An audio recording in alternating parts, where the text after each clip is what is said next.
Before history was written, wisdom was remembered.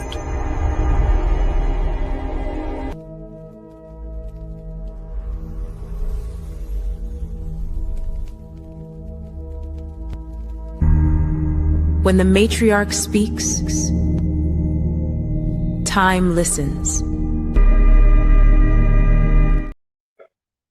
House of transformation, and wisdom be transformed into right action, so we may do what must be done.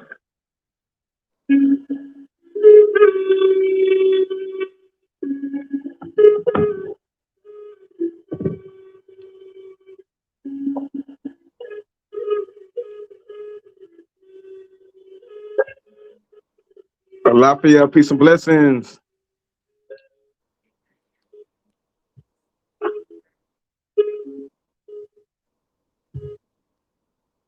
How you feeling, OJ Yemi? Thankful and grateful, Nabi. What about you? I can't complain. Letting this frequency marinate for a second before we get started. Getting some people in here real quick. How about you guys? High Priestess Mia, how you doing tonight? I'm doing well, excited.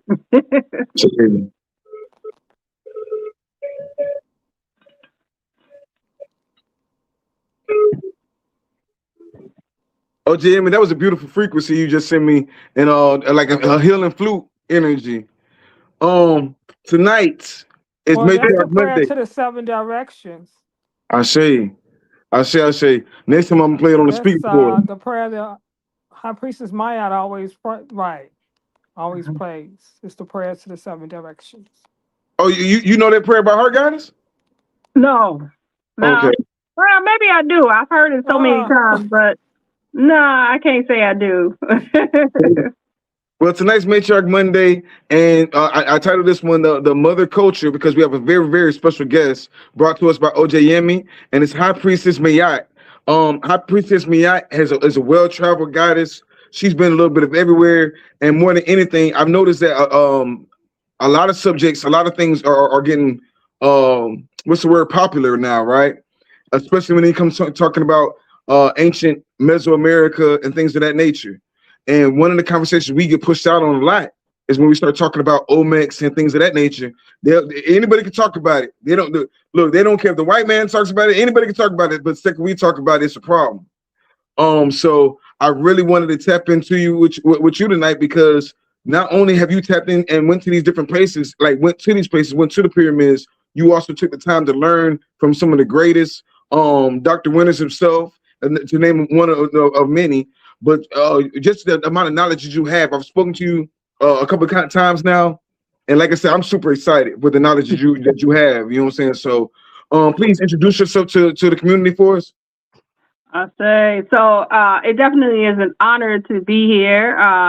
They call me a high priestess. I'm a high priestess Ma'at in Makaru Amen, and I was invited here by OJ Yeme, and who has been tapping in a little bit on our in our organization. Is called Mimic, Melanated Immortals Making Evolutionary Changes. And she introduced me to brother, I say Sky Serpent, right? But I see a different name up here. Okay. But and we talked and we vibed, and definitely I'm very excited to be here. I have a variety of topics that we can go into, but namely, we're talking about this evening, right? The Olmec cosmology, 13 moon calendar, and correlating that with our culture, and how that was the culture that was here in the Americas before we so-called slavery and all of those things, that we were already here, and we had a culture here. We did one of my teachers, he has a saying that if we weren't everywhere, there wouldn't be any people anywhere, right, on the planet. And so yes. I say, goddess, and like I said, I'm a big student. I've been my own master student in trying to find information and pick out the information and spit out the bones. But when it comes to Dr. Clyde, there's Dr. Clyde Winters, right? He, Yeah. So let me. I'm Oh, sorry. I'm Go sorry. ahead. Go ahead. No, I was just saying I love his amount of work when it comes to breaking down the glyphs on there. Now, after he came out, now they're saying that they have AI to break down these glyphs, and these glyphs is evidence to a lot of different things they didn't want us to like. If that wasn't evidence enough, now they have these AI breaking down the glyphs, telling us who we are, who we were communicating with, and how far in the future. Even though we call it the past, how far we in the future, with society. But what were you saying, guys?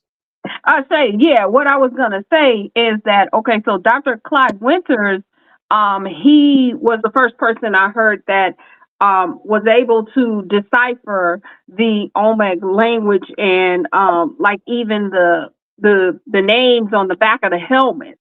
And it was through his research that we used it. It actually expanded what I had already learned about the cosmology. Now, the cosmology I learned from a one of the teachers, one of my teachers. His name was Baba Wanik Kimi Tuhudi Shabbat, and he worked or studied very closely with Jose Aguilas. That's the person who was on the prayer of the seven galactic directions, and he had been studying him with him for many years. I also know many others that I have walked with who was there around that time, and the way he put together what's called dream spell, right? And that's where we're getting these signatures from and things like that. I know we're going to talk about that as we move on. And so Baba Wanik was the one who kind of carried this for the melanin dominant people. And even in a time when it wasn't a whole lot of us learning this, understanding this, or whatever, he was there kind of holding that space. So he was the first teacher. And then when I learned about Dr. Winters and how he started to unravel the language, that just kind of expanded it even further. I see. I'm ready to get into it too but before we do that, OJ Yemi, Goddess, thank you again for introducing us to this goddess. You know how much I'm into the whole Mesoamerican thing and the Olmec, or the Z people. We say Olmec for lack of a better terminology, but Olmec actually means the rubber people or the Z dynasties, which goes all the way to ancient Naga, ancient Dahomey, ancient Kemet. They have all a big connection, and we don't have to just guesstimate on that now. We have proof. Like she said, Dr. Winters has already broken that matrix for us. So we got to tap into that research. And like she said, indigenous futurism, they took what the elder did and took it to a whole nother level. So OJ Yemi, how do you feel tonight? And what do you bring? What do you like? What's knowledge that you're bringing for us tonight? Well, I'm thankful and grateful, but my knowledge is very limited. I haven't even been studying a whole month yet. But when I talked to High Priestess Maya and she broke down my galactic signature, I've studied astrology, I've tried numerology. Nothing really captured me until I got my galactic signature. You just go through life really thinking you knowing your purpose and your destiny and really knowing who you are until you get your galactic signature. That shows you exactly who you are, why you do the things you do, and then put that with your destiny cross, and it seals it. So I'm excited. I'm thankful and grateful that you were about the OMAG, and I'm just thankful and grateful that I met her. So shout out to Mama Tahita. Yeah, yes. Yes. Again, I appreciate you. I don't know why you said you didn't have a lot to bring, because just when you said galactic signature, you said. Yes. See, people might think that sounds good, but no, break that down. What is a galactic signature? OJ Yemi? Oh, okay. See, No, she look. I She know went on mute. going to She you. went on When I mute. first heard No, it, When I first heard it, OJ Yemi was breaking it down to me, and I'm like, "Yo, that sounds like something I'm interested in studying." And like I Well, we're said, gonna let the high priestess, yes, the ma'am. master. Yes, ma'am. So, so so you have your galactic signature, and that's you as a soul. That's the whole thing that you are, right? And it's based off of a 260-day cycle. Now, 260 is very significant for the divine feminine or the female avatar because 260 is approximately 9 months. Now, as we know, the olmec, or they call them the Maya and all of that, right? They had multiple calendars, just like the Dogon, right? We the my teacher said, we did everything the same place everywhere. We was all over the planet doing the same thing, right? So that's why you'll see this same kind of cosmology all over the planet. So they had multiple calendars. One of the most sacred calendars, though, was called the Zokin calendar. Ah, look at it, look at it, look at it. Okay. You would have one right in your house, wouldn't you? Oh, look at that. Okay. You said that ain't the only one. Okay. And I'm looking at your face. You look just like one of the statues. Yeah. Already. Yeah. So the calendar, so the one that they call the most sacred was the 260-day calendar, the Zol-Kin, and Kin just means day, right? And that's based off of an incarnation cycle, right? And so like the whole thing, when you get your signature, it's called the galactic incarnation signature because it is your divine birth on earth. It's 260, and they call those the 260 expressions or the 260 faces of the creator, in which each one of us came in as one of those. It literally takes 9 months to come back around to your unique signature. So, if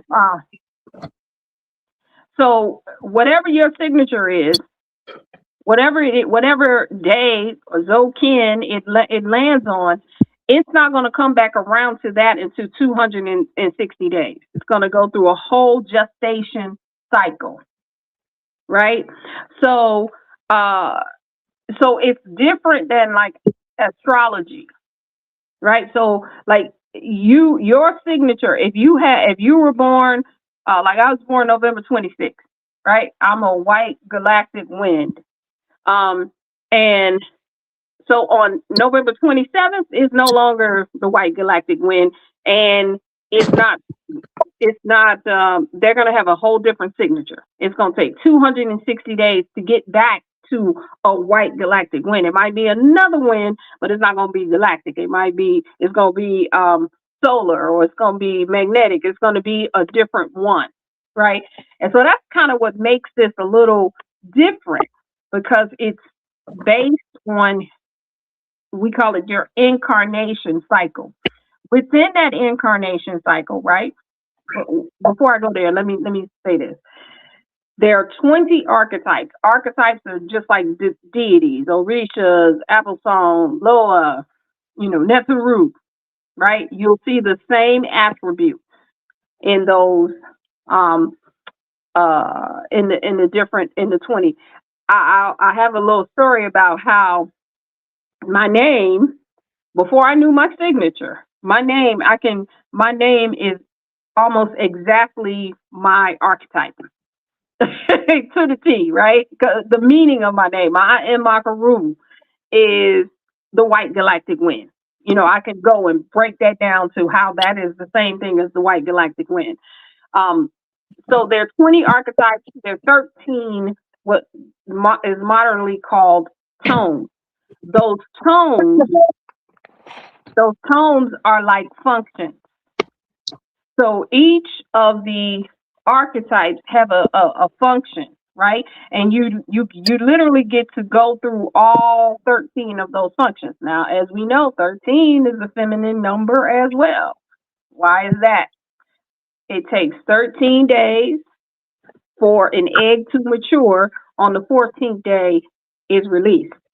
And I literally, in one of the things that I teach called womb evolution, I literally mapped I took the whole menstrual cycle, and you can match it one by one to each of those 13 days. Like, for example, the first tone is called the magnetic tone.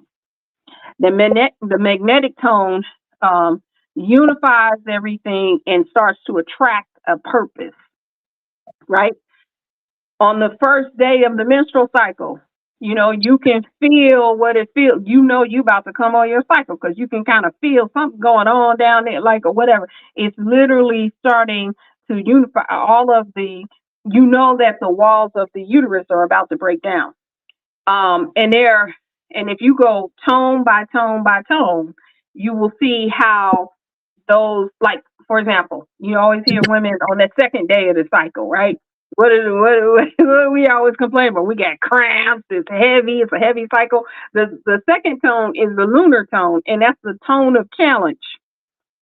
And it goes hand in hand with the second day of the feminine cycle. On the third day, that's the day of that's when you are activating things, right? That's the third tone is called the electric tone, right? And the electric tone activates and it bonds. So by the time you get on the third day of your cycle, you kind of just decide, okay, well, I'm on my cycle, and you bonding with that, right? On the fourth day is the day of measurement and tone. By the time you get to your fourth day, you pretty much, let's say you have a 5-day cycle, right, which is pretty common. You're going to, at that point, you're measuring and you're seeing, okay, I think I probably only got another day or two and I'm going to be finished and things like that, right? On the fifth day, that is the day of empowerment, because basically by that fifth day, you're done, right? You may have a little bit of spotting, but you can feel your power again. Now, why is that? Now, I'm not just saying that based on feelings. The hormonal levels, right?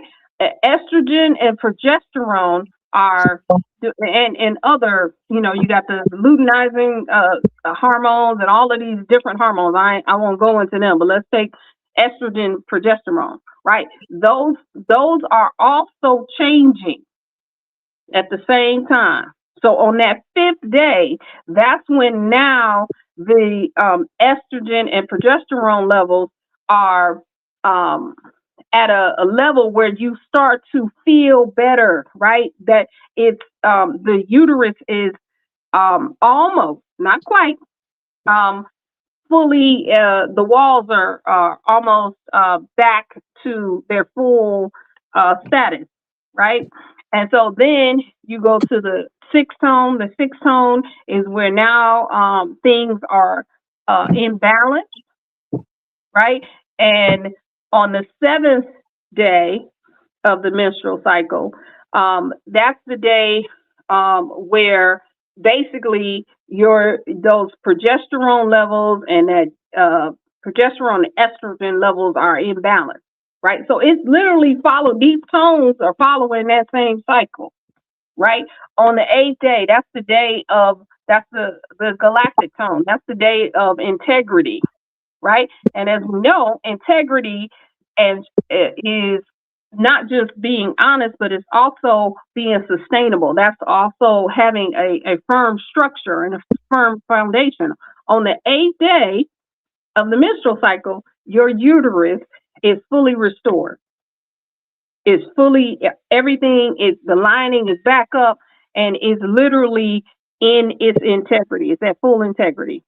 On the ninth day, that is, if you're planning a birth, that's the solar tone. That's the tone of intention. That's your tone. That's your tone, sky serpent.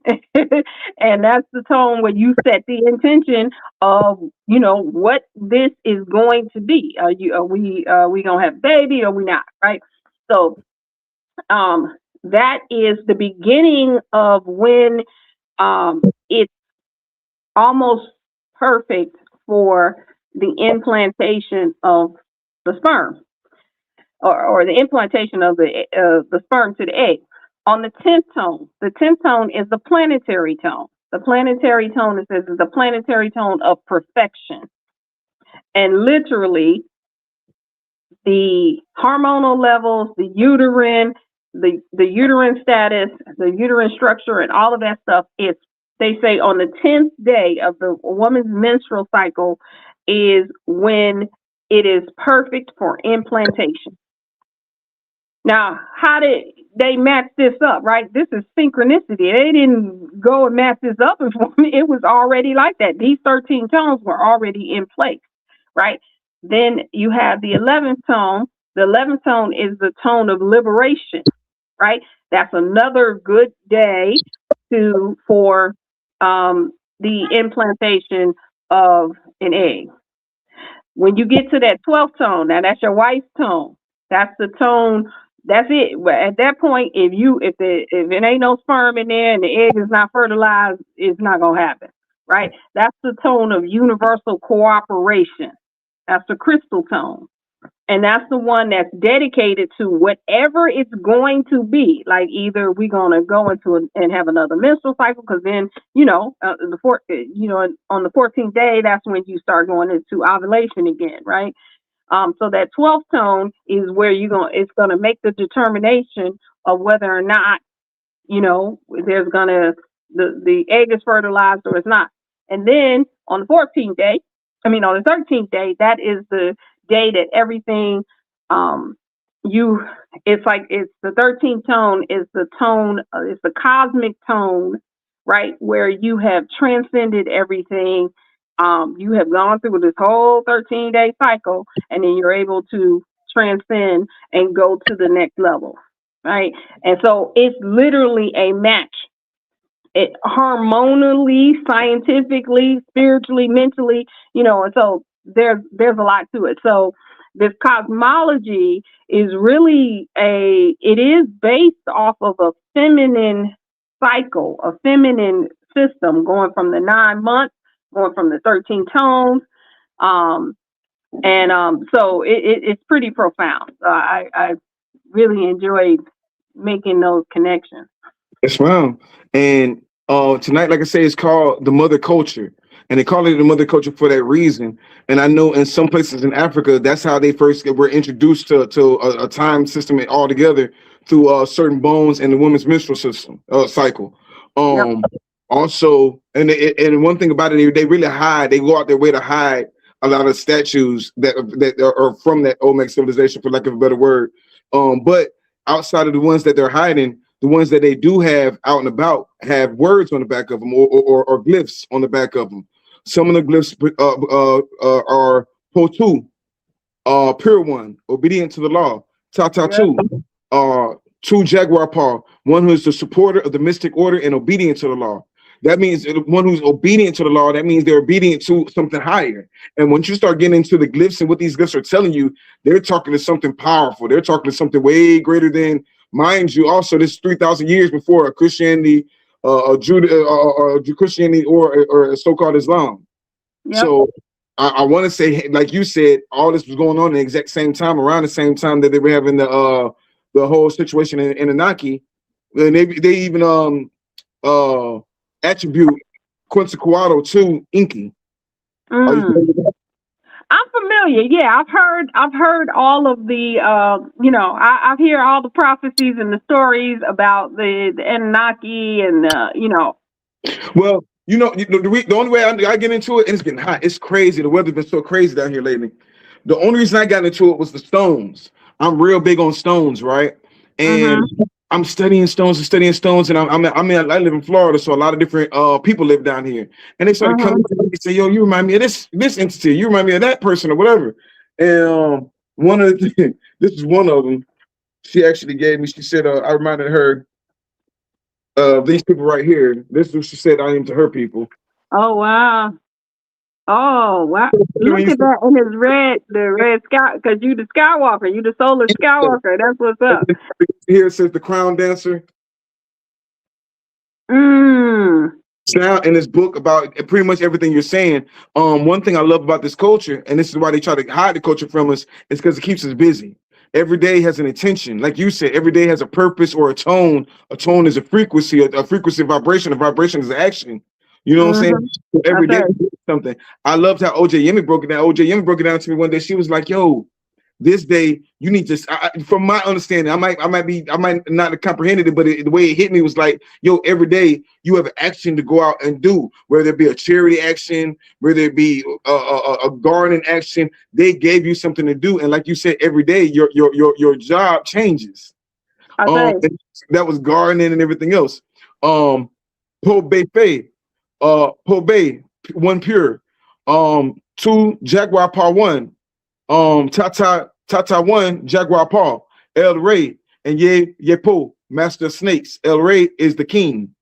Now, Mm. these same people, this is why I always say how important it is to have master teachers like yourself and OJ Yemi and Dr. Clyde, is because when you're trying to do the research on these artifacts and these, especially Mesoamerica, Yep. these people will allow anybody to come in there and study as long as it's not us. And they have all the information about, they'll tell you ahead of time, we don't know nothing about these people besides they're not black.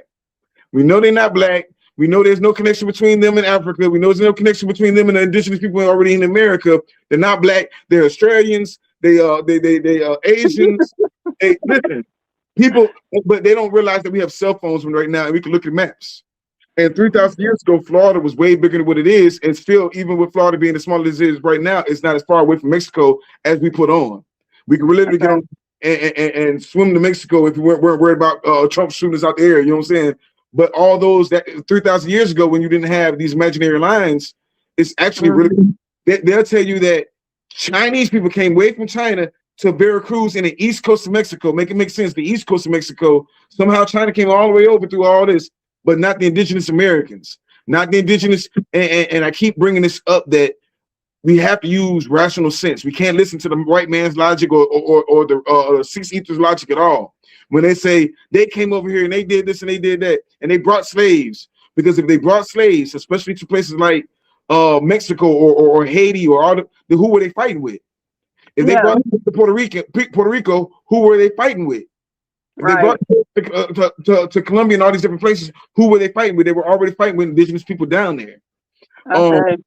So, and when you talk about the olmecs, they're traders. The traders, as far as they do trade with all these different nations. When we talk about stones, remember I told you I got into it because I'm big on stones. Of course, turquoise is an amazing stone. Jade is an amazing stone. But then when we start getting into science, I'm really big into magnetism. Of course, our mind. This is something I've always been gravitated to. But then you look into the olmecs and they were too. This is when you talk about science and how they map the stars, mapped our women, map the land. When you're looking at the olmec heads, they're telling you how to garden the land, how to pay attention. That's big for them. The stones is telling you this is the day that you do it. This is the day that we go conquer. This is the day we do this, and they're breaking it down. Some of the symbols on the back of, what were some of the ones that you know of? The glyphs on the back. Before we get into the glyphs, excuse me, before we go to the glyphs, can we finish with the 13 tones? Yes. The 13 tones are also the 13 tones of creation. Come on. So yes. 13 tones are also the 13 moons. I say. So also those 13, we have 13 wave spells. Well, you had 20.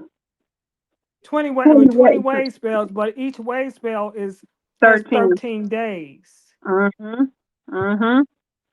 So before we go to the glyphs, let's make sure that we understand the tones, the moons, because as she was breaking down the menstrual cycle, she was giving you the 13 moons and the 13 tones of creation. I say. And when I was talking to Orisha Stone and his wife earlier, was breaking down how depending on what wave spell you're in. Now, wave spell, and thank you for that, the wave spell that you're in is very important because that is a wave spell is a 13 unit cycle. And like Oja Yemi said, it could be 13 days, it can be 13 moons, it could be 13 years as well, right? And so that cycle of 13 is that's why it's the creation cycle. It literally is the cycle of creation. It starts with the magnetic tone and it ends with the cosmic tone. Or it starts with purpose. I say, there you go. There you go. It starts with purpose and it ends with transcendence, right? It ends with you being able to transcend and then go to the next level. And so every time you go through what we call a 260-day spin, right? You are going through, you're not go it's a spiral, it's not a circle. You're not going through the same cycle again. Like right now we're in literally we're in the Skywalker wave spell. So it's you know, I just laugh at all the synchronicity. So we're in the Skywalker wave spell. And so it just so everybody knows the wave spell is a cycle of 13, right? And so this time we're in the Skywalker wave spell, we're in a galactic moon, we're in the year of the seed. Next year when we go through the Skywalker, or the next cycle when we go into the Skywalker wave spell, it's going to be a different cycle. It's going to be another, it's not going to always be it's not going to be in the same, we're not going to be in the same solar year, we're not going to be in the same moon. It travels, it goes into a different spiral, so you are experiencing it differently every single time. So it's not a cycle like in a circle, it's a cycle like in a spiral. That and is, so, you know, go ahead. Okay, and what I was gonna say, if it would help, like if you have a particular question, because you know I'm gonna just go on and go on. You tell me you got it. I'm the wind, right? So the wind, the wind is the wind, right? The wind go in this direction and that direction. So you're gonna have to, you know, say, hey, let's guide the wind right I'm here, gonna help right? the wind. Thank you, Say that because I don't want to skip Okay, over. I'm gonna help guide the wind. thank you. She go ahead. Okay, we talk. So Okay, we're talking about the 13 tones. Each 13. Okay, the 20 wave spells are the 20 glyphs I say, or archetypes. So we're gonna. mhm. Okay, so now she's gonna tell you about the 1320. The 1320 means it's 13 tones and it's 20 glyphs or 20 archetypes, which equals 13 times 20 is the 260 gestation period. I say, but, that's it. let me slow it down because y'all mastermind. Y'all already on your spaceship. Hold on 1 second. She said 13 tones, and I'm glad she said it because now we know where to do research. Like if we don't give you everything tonight, because I don't know everything, I'm learning myself. If we don't give you everything tonight, first off, this guy just gave me this amazing calendar. OJ Yemi's always sending me something amazing. The Galactic Calendar. Guys, where do we get these from? So those you can get those from Law of Time. You got that one from lawtime.org, right? OJ Yemi, Yes. let's read this one. Yes. And then we have what we have at Melanated Immortals. We also have it's a journal. It's a 260 spin. It's a journal where it goes through each wave spell and each day, or we call plasma, in the wave spell, where you can like Ojayemi said, where you can literally write down, you know, every day and what it does, and then you can map it to what you're experiencing. And so it's big. It's I don't have one here. It's 8.5 by 11. It's over 300. It's about 300 pages. And you can go through and mark down each and every plasma and what your experience has been. I'm reading it now and it's amazing. It says the 13 tones of creation collectively form wave spell cycle. The first tone, and this is the first time I'm really just looking at because my wife is studying it. But this is the first couple tones, and I love it. It says tone one. Remember, each tone. I'm talking to the community right now. Each tone has actions that come with it. That's why this is so important for us to learn it. Tone one, magnetic. No, each tone has a power, an action, and an essence. Got you. Mhm. Each tone and each glyph carries a power, an action, and an essence. Yes, And ma'am. what we say is, what is it? What does it do? And how does it do it? Right? That's how we teach it. But absolutely. So Tone one. I'm so sorry. so yeah, if you want me to break those down a little bit more detail, right? So the magnetic tone, that's the first one. That's the one that jumps off everything, right? So those who have the magnetic tones, they are literally the ones that have. These are the people that you'll see them. They're very magnetic, right? They're very magnetic people. They attract a lot of things because they literally are the wave spell, right? They start off the wave spell, right? And a lot of what they do is they're very determined to do things on purpose or for a purpose. They're not interested in things that are not, purposeful. And you can see that. This is why I tell people you need to know where you sit in the wave spell, right? So those are the magnetic tones. The magnetic tones. So, like, if for example, when we started out the wave spell of the Skywalker, it says, "I unify in order to explore," right? Attracting wakefulness. And I know these words sound a little, poetic or whatever, but if you really, every time somebody gets their signature, even when they read it, they're like, you know what, that is me, right? So I unify in order to explore, attracting wakefulness. I feel the output of space with the magnetic tone of purpose, and I'm guided by my own power double, right? And so a person who came in on Kin 53, they're probably a person who they love to be out and exploring many, many different things. They also, like I said, with the Skywalkers, they dream dreams and all of that stuff, but they are very much aligned with, if they're doing something, it got to be a purpose to it. I got to know why I'm doing it, what I'm doing, why I'm doing it, right? If the lunar tones, I always like to talk about, and if you go to the Melanated Immortals website, we have a blog on all of these tones, right? And I have a little commentary. See, I like to explain things, esoteric things, in just plain, in a way that we can receive it and we really allow it to just resonate with us. So if you go and you look at the blog, I make them funny and all this stuff. I be telling jokes. So the lunar tone, right? The lunar tone is called the lunar tone of challenge, right? These people, because everything that the lunar tone does, they polarize, right? And as you know, polarize means to pull apart, right?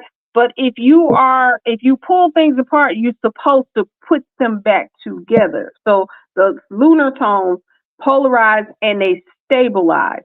So they may ask a lot of questions, right?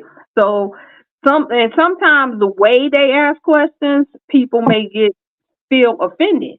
Like, why are you asking me that? Why are you trying to tell me? I said it was this way. And then the lunar tone will go and say, well, why is it that way? Right? Well, but not to be offensive. They just really want to know so that they can stabilize it, right? And so that's the second tone. And that second tone it's almost like the second tone challenges the purpose of things, right? It has it's like, okay, so the first tone is the one that magnetizes everything and for a purpose, and then the second tone is kind of like that tone that says, you sure this is what you want? Well, let's pull it apart and let's find out. Really, is it is it going to be able to make it all the way through this creation cycle? We're going to find out. I always say this when I'm talking because, sometimes when people are associated with different cosmologies or beliefs or ways of thinking, they don't like to be challenged, right? And I say what I always say: divinity stays divine. It don't matter. You can challenge. You know what I'm saying? If you God, you God. If you the creator, you creator. If you are at your higher self, you at your higher self, and it can be challenged. It's gonna stay there. 1 second, because I know you're saying, and this is what you're living, everything. But I wanna emphasize that each one of these words that you're saying are the actions that come with these days, and also on your calendar you have the olmec numerology too, the number system on here too. I love that. But the first one, tone 1, magnetic. You said unify, attract, purpose. Right. Those two words. All right. 2, lunar, polarize, stabilize, challenge. Those are the actions so those are actions. Okay, now go ahead. Okay, so then the third one is the electric tone, right? And those who have the electric tone, they like to they activate things, right? They might be the hype people. They come in and they like, woo, let's get it started. Right. And so what I always tell with the people that have the electric tones is, okay, that's fine. You can get it started, but stay with it. Right. Because you're supposed to bond with whatever it is that you activate. And sometimes the electric tones, they the ones, they throw something out in the room and then they turn their head like, I don't know. So they sometimes they might instigate things, right? Nope, you stay with what you put in that room. I laugh about this because my daughter is an electric tone, and that's what she does. She'll get something started and pretend like she ain't do it. Nope, you gonna stay right with that thing. So the electric tone, you're supposed to bond with things because, let's go back to the magnetic tone, right? You have your purpose, right? So the first thing, because these are the tones of creation, right? So you started with a purpose. Why are you here? What did you come into oneness for? And what did you attract, right? So that's the purpose. The second tone come in and challenges that. But not to just say, not to just throw stuff at it. It came in to challenge it for a reason, to see if it's sustainable for that purpose. And if it is, great. We're going to stabilize it and we're going to take it to this third tone with the electric tone. And the electric tone is going to now activate it and bond it to a service. Right? Bond the purpose to a service. Why are we here? What do we come here to do? And so you will find those that have the electric tone, they do like to be in service. They are the ones that, they always, whatever it is that they are bonded to, they want to be of service to whatever it is, right? Now, so they try to make sure that they're the helpers. They like to help. They like to, do things to help people. And to help. Answers. Yes. Then now, after that, right? After it's been magnetized, it's been challenged, then it has a service. Then now it's going to, again, remembering that these are the tones of creation, is now going to have to come into a formation, right? What's going to be the form of this service, right? And so the first thing you have to do is define it. Okay, so I got a purpose. It's been stabilized. I got I have a service that I want to bond with, and then now I'm going to put it into a formation, and this is called the self-existing tone. That's the fourth tone. This is the self-existing tone. It defines and measures things. And so those who have a self-existing tone, they are hilarious. These are great people to have on projects. Like, I got a lot of books, And I have a really good friend. she she's a self-existent tone, and she reads my book.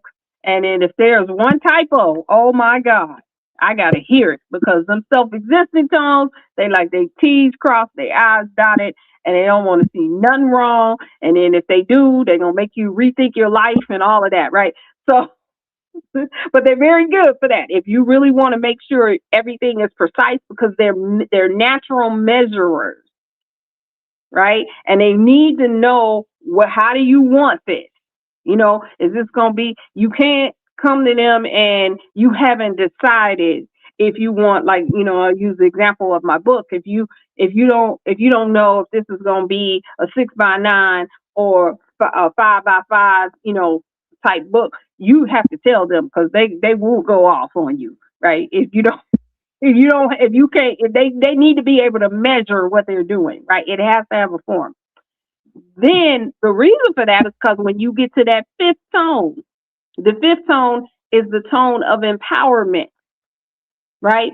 And that is the overtone, right? And the overtone is literally what it means, over the tone, right? These people are real extra. They loud, and I'm so funny because I know I'm real good friends with an overtone. And he loud, he be over the tone, he be all extra and everything, because they literally empower and command. So you may find people who are in this tone, they might be a little bossy, you know what I'm saying, or a little extra. They just always got to be seen. They speaking to everybody. They just, or they just have some of them, not all of them. It depends on the archetype that it's associated with. But they have, whatever it is that they do, they have a silent. Some of them have a silent. Some people not so silent command of things, because the overtone empowers, it commands, and then it radiates that frequency out. That's why I say they extra. Right? So that's the fifth tone. The sixth tone is the rhythmic tone. The rhythmic tone is the one that organizes things and brings balance. So they kind of calm down that overtone. That overtone, like I said, they're real extra, right? And so the sixth tone then comes in and brings and makes the purpose organic, makes you remember, like, because you just had your hype party with that overtone. You just got real hype. And then now it's like, wait a minute, calm down. Let's remember why we here. Let's be organic, right? Let's organize, right? And bring balance.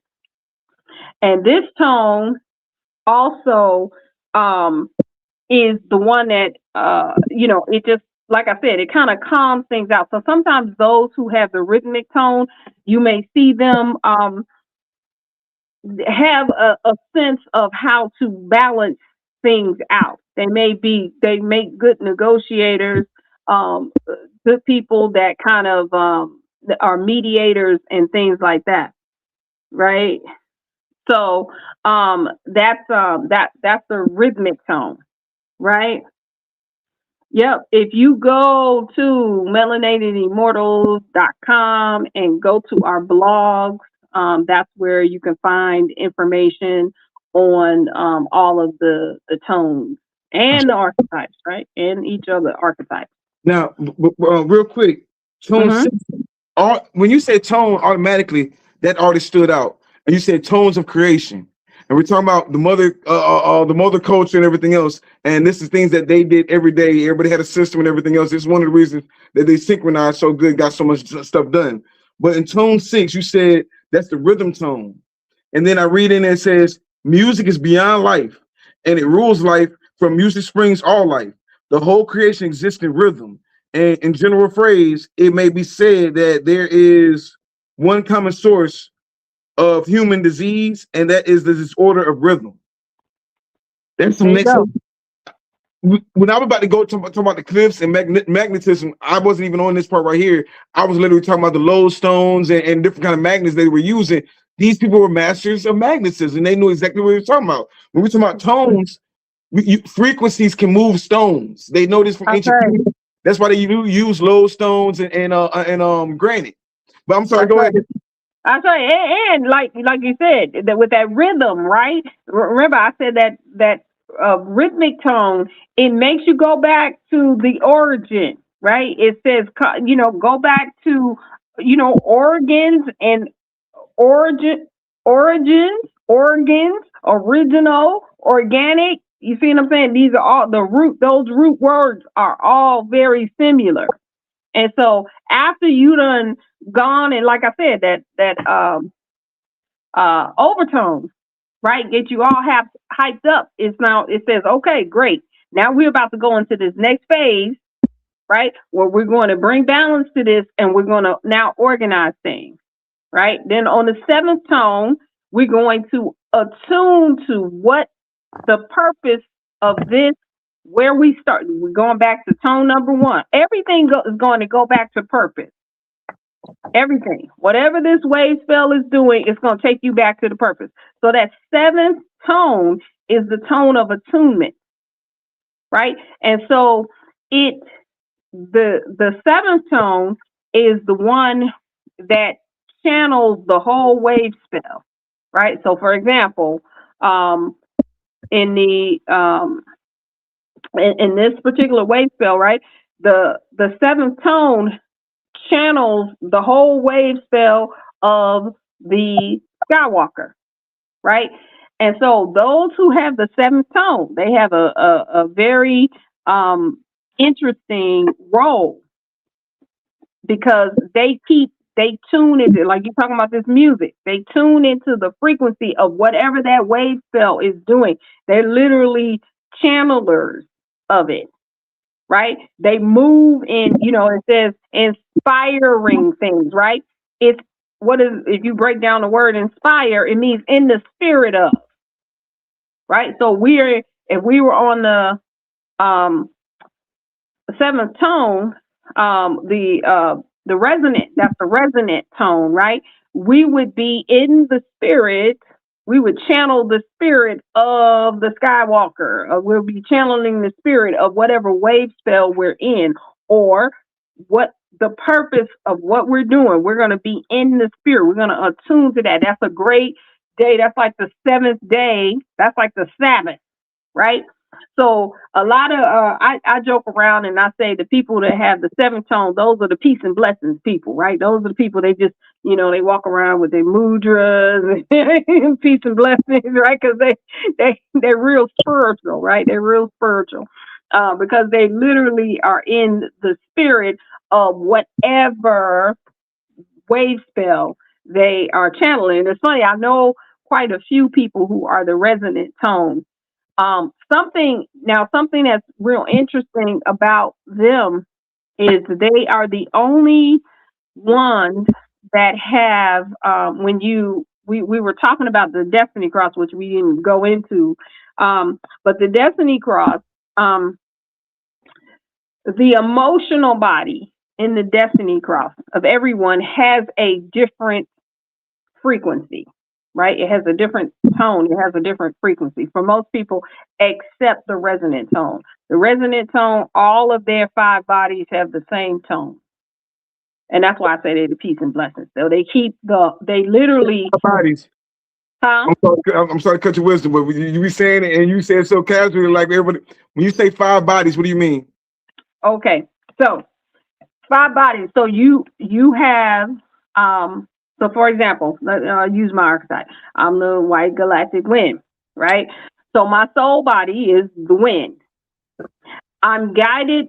So my signature says I harmonize in order to communicate. Modeling breath. I feel the input of spirit with the galactic tone of integrity, and I'm guided by the power of death, right? So my soul body is the wind.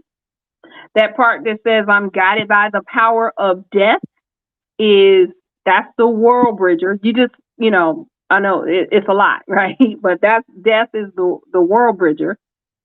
And then, so that's my spirit guide. I have a mental body. My mental body is the yellow human, which is the sage. The sage is free will. Then my physical body, right? Because we know we operate out of these bodies, right? The ba, the ka, right? The mer, the what is that? The ba, the ka, the uh the soul, all of these different names, all of these different cosmologies, they call these bodies different things, right? And so you have your soul body, you have your guide, you have your mental body, and you have your physical body and your emotional body. So each of us have five bodies that we operate out of, right? And so um, when we are at any given time, right, we could tap in to all of those bodies. Actually, they even mapped it down to what body you're in at what time of so-called day, right?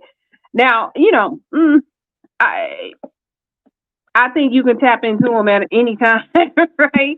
But yes, if you look at this cosmology, it'll tell you what time of day each of these bodies relate to.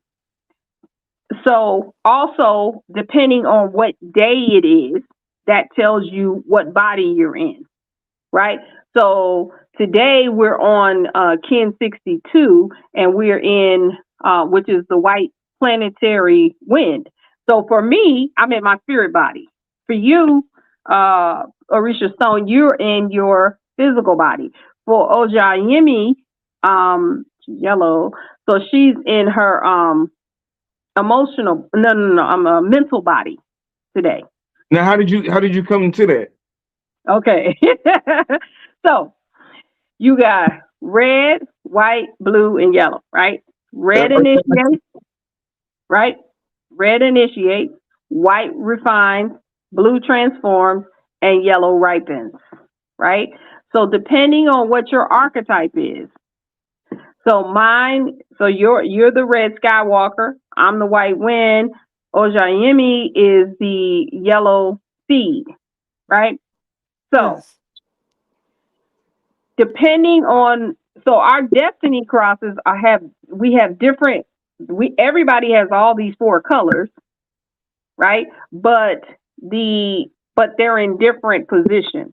So for me, the way my destiny cross would look is in the center, it would be the white wind, and then in the uh, spirit body position would be the world bridger, and then over here on the left, and you got a picture of it in the calendar, right?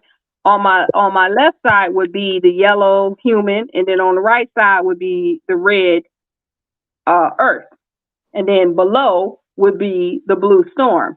Now, for you, Orisha Stone, you're red, so on your spirit body would be red. Your mental body is going to be blue.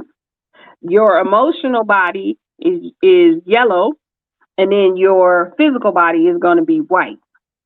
Now, question. Okay, I think we take it on two. Okay. I'm sorry, We're because I got going too far. We're going too far. Yeah, yeah. Yeah. Without the. You know what? I think when we do this again, we may want to use my slides because I think that it would Yes. give a better visual of so Right. they can really follow what I'm talking about. Right. Because I think we should just keep it simple. 13 moons, 13 tones. Because the 13 tones are the 13 moons. well, There's Okay. also the which is okay. Also, how many days plasma? See, this cosmology is based on 28 plasmas. We know we don't use a Gargal, whatever that calendar is. They regular Greg calendar. and We them. use Greg and the them. 20. Yes. So that's what we talk. Let's talk. And I think that each one of those um, plasmas or days of gestation creates what's called a kin. So each kin, the, when you come through the birth canal, you come through on a plasma, and that plasma is your kin. Now, with your kin comes the galactic signature, which is an affirmation. My kin is the yellow seed, but also my tone is the yellow crystal seed. So you come in on to either tone 1, from tone 1 to 1 through 13. It's the tone that you come in. So when she talks about the wave spell, everything starts with the magnetic tone and it goes through the magnetic tone. But we haven't talked about the glyphs yet. So I think you're taking them too far, Orisha Stone. You just got to let her flow. She Got you. started out with the tones. Let her stay with the tones, especially if she's coming back again, because they got questions. I see. I'm excited. So let her finish with the 13 tones, because then after she tells you about the 13 tones, then she'll tell you that those 13 tones are also 13 moons. And those 13 moons, each one of those moons has an animal, and each one of those moons carry a this moon is this is The the galactic. galactic moon. The galactic Mm, moon is the galactic hawk moon. And it says, do I live what I believe? uh-huh. I So it's say, a little I bit say, deeper than I say. just right. You can't just this is a layered calendar. Like you said, it's based on synchronicity, but it's layered. So we're starting with the first layer. Yep. It it cycles within cycles within cycles. That's really, but this is the thing. It doesn't have to be it doesn't have to be complex. And I like how you're doing it, Ojayemi, because um this is the thing. We are uniquely designed to understand these things, or to for these things to be natural within us, because the body does that. The body right now, we done had all kinds of stuff happening in our body, cycles within cycles within cycles. And this just allows this to be broken down into these smaller parts. And definitely the next time I have a presentation that kind of that'll keep us focused on how this whole thing, how we can put all of these things together. And if they can see it, it would make more sense. But okay, Mhm. I'm gonna keep rolling with the tone. So we were on the, Tone go Galactic. ahead. Tone 8 Galactic. Yes. So on the galactic tone is the um called the galactic tone of integrity. So the galactic tone harmonizes, right? It says that those who have a galactic tone like mine, you harmonize with whatever it is, right? Whatever the purpose is, right? Um, the galactic tone harmonizes and then models, right? And if you take the word model, because a lot of this stuff, um, because I've been using it for so long, like again, I like to simplify it. You can take the word model and you can say in the mode of, right? It's, you can model it or you can be in the mode of. Now, the reason that I say the mode of, the galactic tone is, so it makes sure that it's in integrity, right? So much so that all the galactic tones, wherever they're the eighth tone. The eighth tone is always the previous wave spell. So we make sure that whatever was said before, right, that we're holding the structure of it, that we're keeping the integrity of it and operating in the mode of that thing, right? And so that's the eighth tone. So the eighth tone, these people, they can't lie straight. You know what I'm saying? You don't tell them nothing if you don't want them to. You got to tell them first, like, wait a minute, I want you to say this. They're going to be like, wait a minute, that don't make no sense to me, right? I can't do it, right? So, and, and so yes, so the galactic tones hold the integrity of whatever the purpose is. That's what they do. So whatever wave spell, like I'm in the wave spell of the blue eagle. The eagle is the seer or the vision. So I say I hold the integrity of the vision. So whatever, if the vision go off track, I say no, I can't do it. I'm not gonna be able to do it, right? And so that's the galactic tone. The ninth tone, that's your tone, Risha tone, that's the solar tone, right? It's called the solar tone of intention. So those who have the solar tone, it says I pulse. So what is a pulse, right? You hold this is a pulse.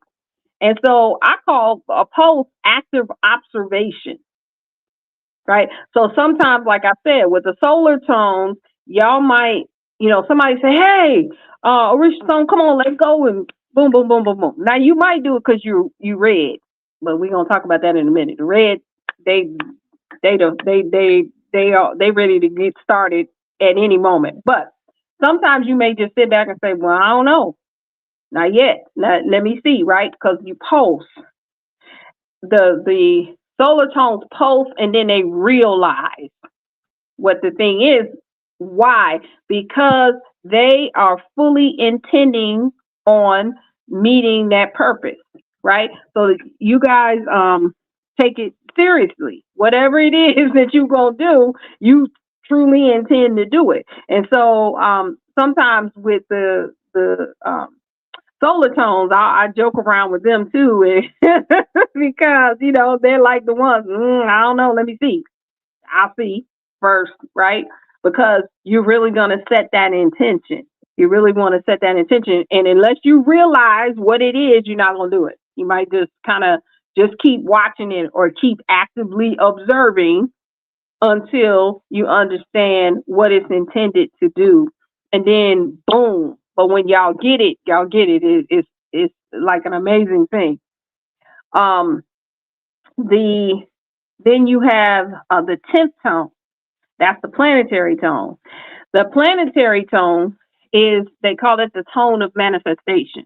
So the planetary tone, the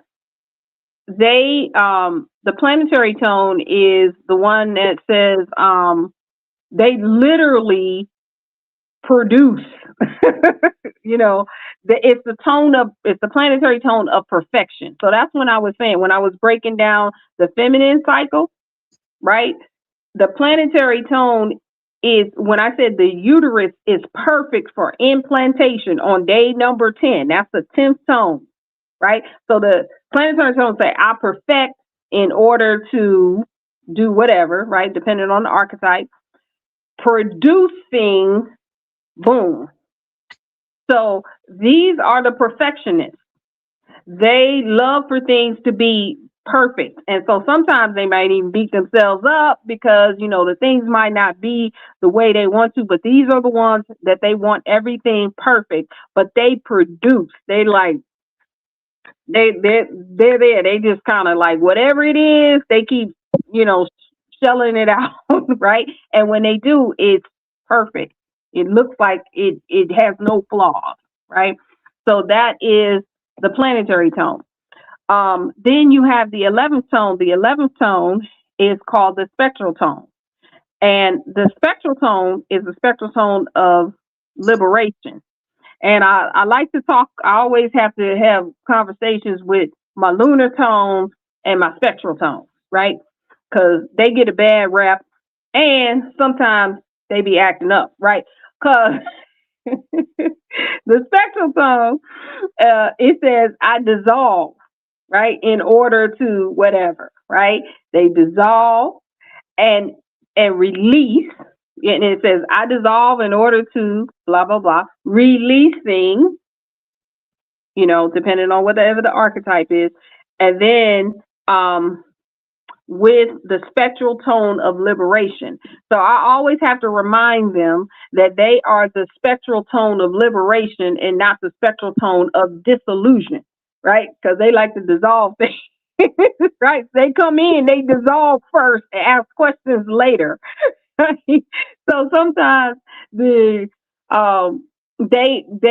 could be those who have this tone, they can be challenging, but when they actually are in their full capacity, they're the ones that just show that, you know what, hey, wait a minute, everything is already in perfect order. All you got to do is move this piece over here and then boom, you free to do whatever. That's important because this next tone, that's the 12th tone, that's your wife's tone. It's important that everything has been freed up because the 12th tone is the tone of cooperation. right? The crystal tone, the crystals, they almost like the seventh tone, the peace and blessings people, right?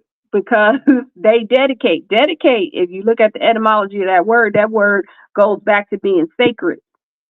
So they, again, I joke around with them because they're the ones who, you just ask them what they want to eat. They be like, I don't know, maybe. Like, can you just pick? Do you want broccoli or you want green beans? I don't know, maybe. As my son is a is a crystal tone, right? But this is the thing: when they dedicate themselves to something, oh my God, it's going to get done and it's going to be something amazing because they literally solidify things and it seemed like, it says the crystal tone of cooperation, and it says they universalize, right? Uh, it seems like they definitely have the universe in their back pocket, the universe walking around with them, because when they actually put it together, you usually have that kind of cooperation. Then you have the 13th tone, which is the cosmic tone. And the cosmic tone is the one that has endured everything. They done seen everything or whatever. Now, sometimes the 13th tone, they can be and I'm sorry, that's Ojai Yemi is the 12th tone as well, along with your wife. That's right, your crystal. And the 13th tone, they are they might be the ones that are kind of cynical because they haven't seen it all. They the 13th tone. They done waited for all of this to happen to get to the purpose, right? Just so they can bridge it to the next purpose. So the 13th tone, they have endured everything so that they can transcend, right? So they get to the point where the very purpose of whatever this wave spell was, or this 13 unit cycle, they're in a position to transcend it. Why? Because they're about to bridge to the next level. We're going to another octave. And with they transcend, and then they are ever present. So I always say, like, how people say, hey, don't worry about what happened today because tomorrow you can, you can reset. I say, well, maybe change that to upgrade, right? You want to keep, if this was a wonderful day and everything was popping off or whatever, you don't want to reset. You want to keep this and go to the next level. You want to go to the next level, not have a 50-50 chance of going backwards. So that 13th tone is ever present. So whatever it is that you have evolved into over this cycle of creation, you want that to be ever present. And then you're going to take it to the next level, which is going to take you back to a magnetic tone. So, yeah. I say. So quick question. I see the color code. Is the color code, is this almost like the color code with the chakras with each tone? It's not. So the color code is red initiate. Sure. Mm-hmm. Go ahead. Okay. All right. Let's stay with the 13. We still okay because it's 13 tones. How does those 13 tones relate to the 13 months? So it's the same thing. All of them, it's all the same. So 13. Yes, but they don't know that though, right? Yeah, right. So 13, each month is exactly what it's the same thing. So if we're in so let's talk about let's talk about the 13 moons, right? In the same way, right? So the tones can relate to your individual tone. Like when you get your signature, right? Everybody has a galactic signature. When you get your galactic signature, and depending on, it's going to say, like you, Orisha Stone, you are the red solar Skywalker. Oja Yimi is the yellow crystal seed. I'm the white galactic wind. So your tone is solar, my tone is galactic, Ojayemi's tone is crystal, right? So those tones, like she was saying, they relate to individual tones, right? They also relate to 13 moons, right? Because so that cycle of 13 can follow any of this. It can also be 13 years, right? Or 13 cycles of, they have, it goes on and on and on. It could be 13 cycles of 52. Like it goes on and on and on. So the moons also carry the same frequency. Like we're now in the galactic moon.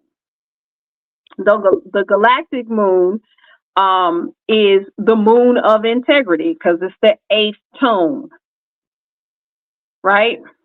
So it carries that same frequency that I talked about.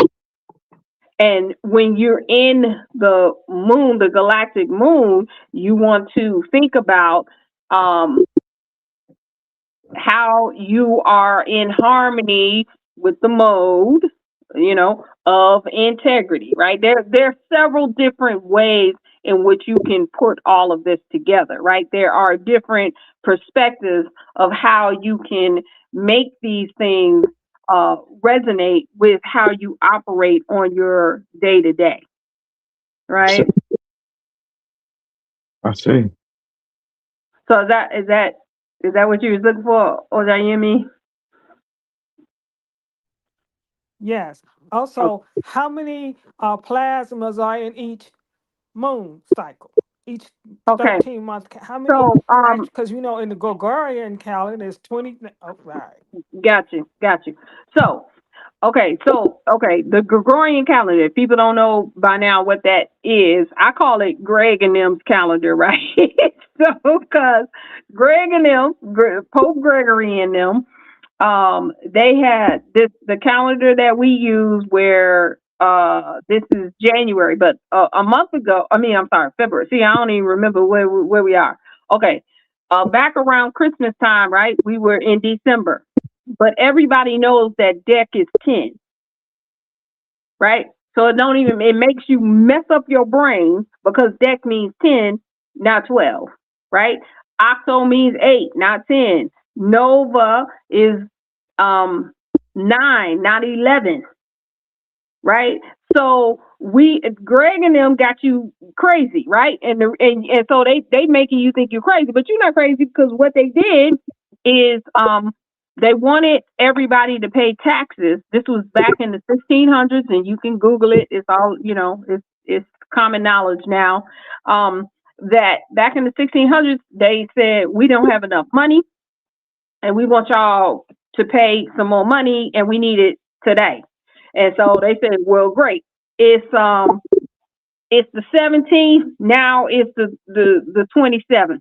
And so it was the 17th when they went to sleep. When they woke up, it's the 27th because they said so. Because they want people, they're saying in 3 days, you got to pay your taxes.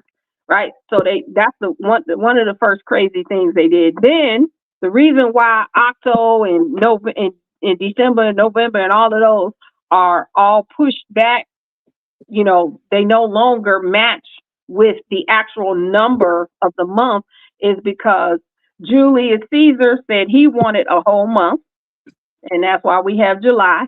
And then Augustus Caesar said, well, Julius Caesar got one, I want one too.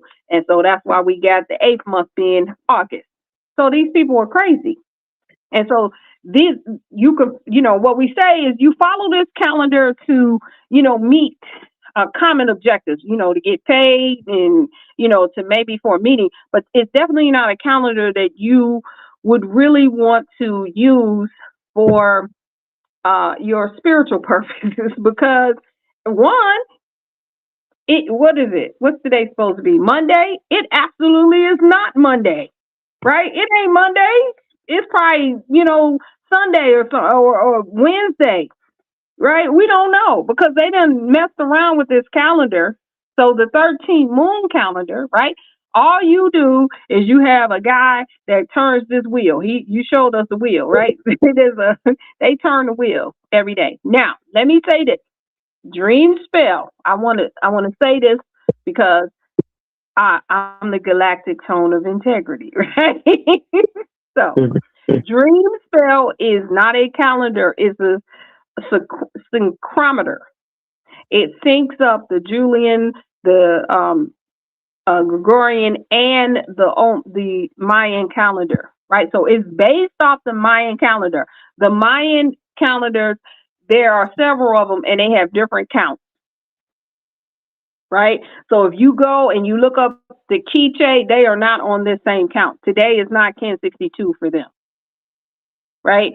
Um, so I'm just saying. So just be clear that this is a modernization of the Mayan calendar, and it has a bunch of mathematical calculations in it, and it synchronizes time. But whatever they did, it matches to who we are being at this time, right? So I wanted to just say that the 13 moon, but in general, but it still keeps that same format. There are 13 moons, right? Why there are 13 moons? Let's go back to the feminine cycle, right? We do not have 12 menstrual cycles in a year, even if we use in Greg and them's calendar. We have 13, right? There's always a month where you have an extra cycle. Why? Because the cycle is 28 days, approximately 28 days. 13 times 28 is 364, right? And then the way this calendar works, you have one day at a time, and then it starts all over, right? So you have 13 moons, all of 28 days, because that's an approximation, right? We know that numbers continue. They do not stop, right? They just continue. So it's approximately 28 days, right? Just like a moon cycle, right? 13 times 28 is 364. You have one day at a time. That's on July 25th. That matches up with the Kemetic Rep-Wen-Pet, right? Where Sirius, where they are aligned with the star Sirius, right? And it's around that time. I know they have different people do it on different days, but it's around that time on July 25th. This calendar matches up with that, and they call that the day out of time, and then they start the calendar over on July 26th. Right? It's a great way if you start following this calendar. Right now, you have 13 moons in a year instead of 12. So if you want to plan things out, you plan them out in 28-day cycles. It's a whole different experience than planning it out in these 12 uneven cycles. I even have when we teach the women their cosmology, we have you make your own calendar, right? And you're starting with your menstrual cycle, and you put your own calendar together, and you name your month, name them put your children's names on there. Every 28 days, this is Tyreek's month. This is Nisi's month, or whatever, and you can do it because it's based off of our cycle anyway. I see. Mm-hmm. So if you live by your tone, like let's say you say my tone is tone 9, solar. That's my tone forever, or does my tone change? Oh, that's a great question. So, this goes into some of these cycles within cycles, right? So with those 13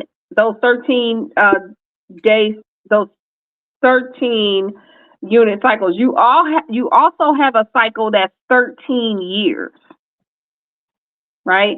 And so with those 13 years, you have a cycle where you initiate, you have a cycle now. So this goes into the colors, right? Red initiate, white refine, blue. Now I want to say this too. Blue used to be black. Blue is black, but it's scared of white people, so they call it blue. Call it what it is here, so we don't get confused. Call it exactly what it is, because we learn it from you. So if you say it's black, it's black. We ain't gotta, you know what I'm saying? That is, all of the stuff it says blue. But anyway, that's fine. Let's call it blue black, and then you have yellow. Yellow, blue transforms, and then yellow completes. Okay, so you have 4 cycles of 13 years, right?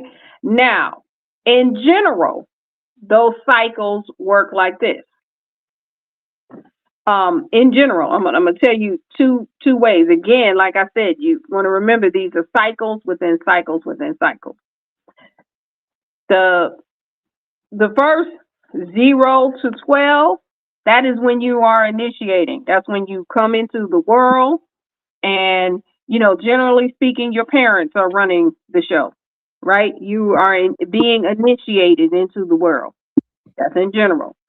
13 to 26, that's your second cycle. That's when you're refining. That's when you are learning, yourself. You're becoming a teenager. You go into your early years and things like that, right?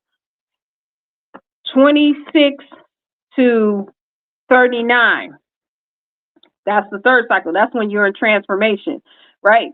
If you, it's so funny. Like if you over 40 and you look at what you did between 26 and 39, you probably figure out, like if you like me and you had a few marriages, you will see that most of them happen when you in that transformation cycle, right? It was all kinds of stuff, because that's when you start really finding yourself, and it's no coincidence that now everybody knows that the brain is not even totally formed until you're 26 years old, right? And so look at this cycle, with this cycle of transformation that happens between the ages of 26 and 39. So like once you get all your neurons and your brain is locked in, you be like, what?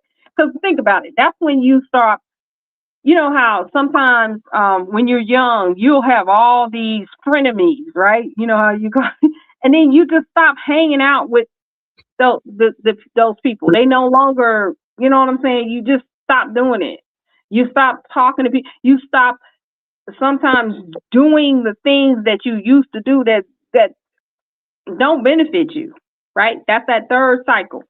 Then you have the 40 to 52. That's the fourth cycle. And that's the cycle of ripening, or the cycle of completion. Once you hit 52, on your 52nd birthday, everything is aligned exactly the same way it was upon your birth. So it takes 52 years to go through this cycle, right? And so when you ask about your tone, if you're always going to have that tone, and the short answer is yes and no, because what they say in the Quiche, when you get to your 52nd year, after you complete that year, you have completed the whole cycle, and you can then decide if you want to continue to be, whatever your kin number is, you want to continue to be that, or if you want to move on to another cycle. Now, we definitely recommend that you stay with that, because then after you complete 52 years, now you can go back and see, say you're in your 53rd year, right? You can go back and see what was happening during your birth. Like, how were your parents? Did you have siblings? Do you still have siblings?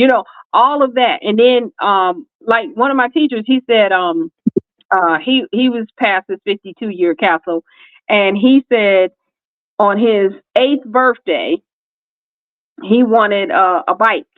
And his parents didn't give him a bike. He just he remembers it. It's just something that he remembers, that he couldn't get on his I believe it was 62nd birthday, which would be the equivalent of him being the equivalent of him being 8. He said his wife gave him a bike for his birthday. So it's kind of like he evolved past whatever that trauma was or whatever. So it's a great way to make the comparison. Now, here's the thing. you, even if you, whatever tone you are, you through that 52-year cycle, you experience all of the tones. You're gonna go through you because every year on your solar return or your birthday, right, or your Earth day, whatever you call it, you're going to experience a different tone, right? It's not going to show up. It's not going to show up until you're 52 years old. You're saying whatever you are, the red solar Skywalker. That's not going to show up again until you're 52 years old. But like next year, because remember, I think I did this with your wife earlier. We looked at where she was this year, right? And so she's on I forget it, an overtone. She's on a white overtone wizard. So she's in the overtone year. So every year you get to experience one of them 13 tones, and you get to do it 4 times before you're the age 52. So believe me, you done gone through all of them anyway. And then, because these are cycles within cycles within cycles, each plasma you get to experience every tone and every archetype. Right? So, and then we have a brother who is figuring out he got another thing that's going on that's coming through him to figure out how we go through all 260 in our lifetime anyway. So, yeah, you get to experience them all. Okay. Now, can we talk about the archetypes? We talked about the 13 tones. Now we could tell them about the archetypes because we brought in the colors. Okay. All right. So, we got time? We good? I'm good with you. I want to get to. I want to do a couple questions whenever you want to. Like I said, this is going to be a one-time thing because you've given us so much information and knowledge. You don't understand. Everybody want to talk about olmec and talk about we don't know what's going on. But if you have a glimpse, I would rather hear what you're saying and what this guy is saying and what Dr. Clyde is saying, because that's giving us something to do. A lot of people got idle hands, and that's why they all messed up. They're not in the right vibration. They're not in the right tone. So, yeah. Maybe we just need to tell them, not break down the archetypes this time. Just tell them the archetypes and the colors, and then when we come back, you have slides and stuff like that, and we could take them a little bit deeper. What about that?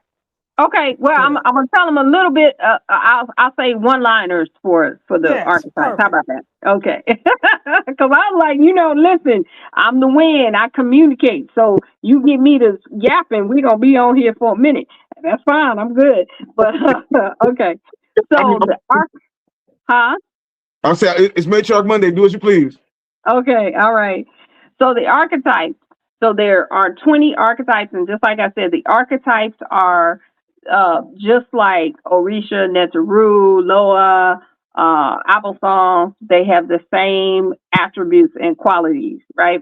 So we have the very first archetype is called the dragon. It's the red dragon, and the red dragon is birth, right? It's the whole reason it's called primal force, and it deals with birth. So we call the red dragon Big Mama, right?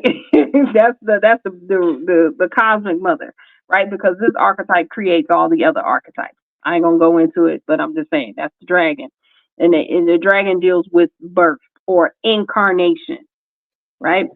The second archetype, that's the wind, right? So the wind is called spirit. It's the white wind, and it's called spirit. And the spirit deals with communication, or what we call communion, right? So the white wind is spirit, and it's also called the voice of the creator, right? And so we'll get into that a little on upcoming shows. Also, like I said, you can go to the website and go check out the blog, and I have a little bit more information. Also, the connection between these archetypes and Orisha, Neteru, and things like that, right? Okay. So then the third archetype is the Black Knight, right? They say it's the Blue Knight, but it's the Black Knight, right? The Knight, and Night, and the Knight is called the Dreamer. The Dreamer is literally the Dreamer deals with abundance, and the Dreamer is basically the Akashic records. It is the Akasha, right? That's why it's abundant, right? And so that archetype deals with dreaming, it deals with abundance and intuition, right? The fourth archetype, that's Ojayimi, right? That's the yellow seed. And the yellow seed is literally called targeted awareness, right? So that archetype is able to target their awareness. You see how this whole show, she was like bringing us back and keeping the awareness where it need to go so that it could literally blossom, or they say flowering, right? Blossom where it needs to be, right? That's the fourth archetype. Fifth archetype is called the red serpent, right? The red serpent is life force and divine instinct and divine. Now, the word survival, some people don't like the word survival, but if you look up the etymology of the word survival, it literally means sir is above or beyond. It literally means to be super vital. It's just not used that way. The way we use the word survive is we use it as S-U-B, vital, right? Below vitality. But actually the serpent is super vital, right? So the serpent deals with life force, the force of life, and having the divine instincts and super vitality, right? For that. That's the fifth archetype. The sixth archetype is called the world bridger. The world bridger is called death, but it's not the grim reaper type death, right? It's literally immortality. Look at him. You gonna make me have them dreams I be having, right? I'm looking at all these archetypes. We're going to get it right. Yeah. There you go. Right. And so the world bridger is it literally bridges worlds, right? And so in order to bridge worlds, you have to go beyond life, right? You got to go into immortality so you can see all of the opportunities, right? So that's the world bridger. And it's so funny. I got to tell a funny joke about the world bridger because, okay, so Orisha Stone's physical body, remember we said we got 5 dollars. If his physical body is the world bridger. And the way that I tell the story about understanding what a world bridger is, I said a world bridger is somebody that you can go ask them if they have a jade vase from the Ming Dynasty, and they'll say, you know what?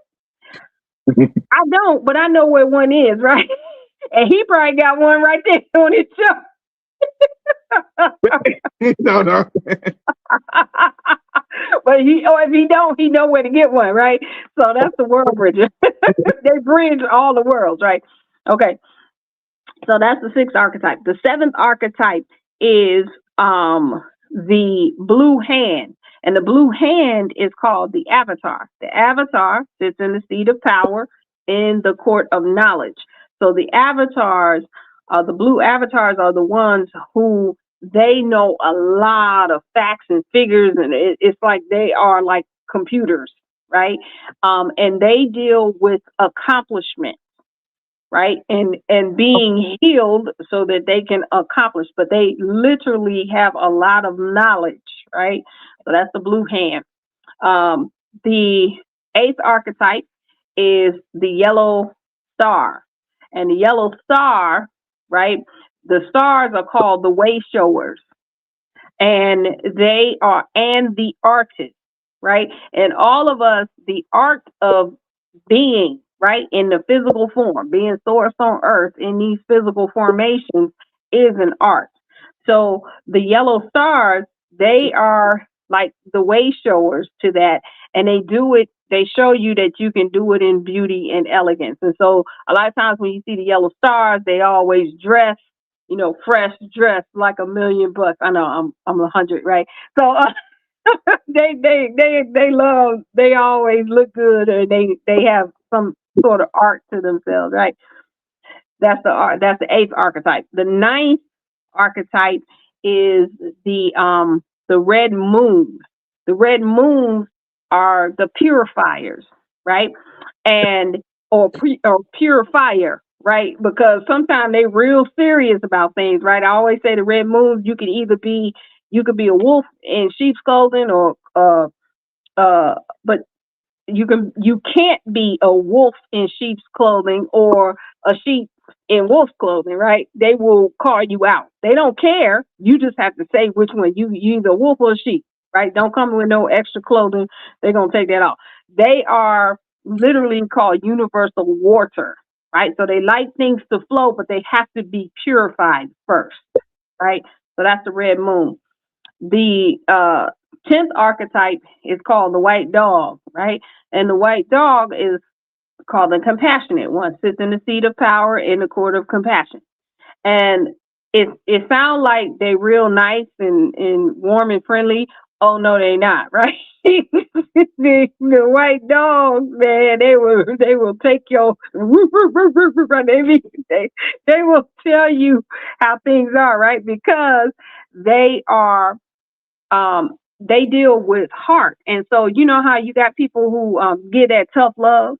They tell you the truth, right? Whether you want to hear it or not, they're gonna tell you. They tell you just like it is. That's the white dogs, right?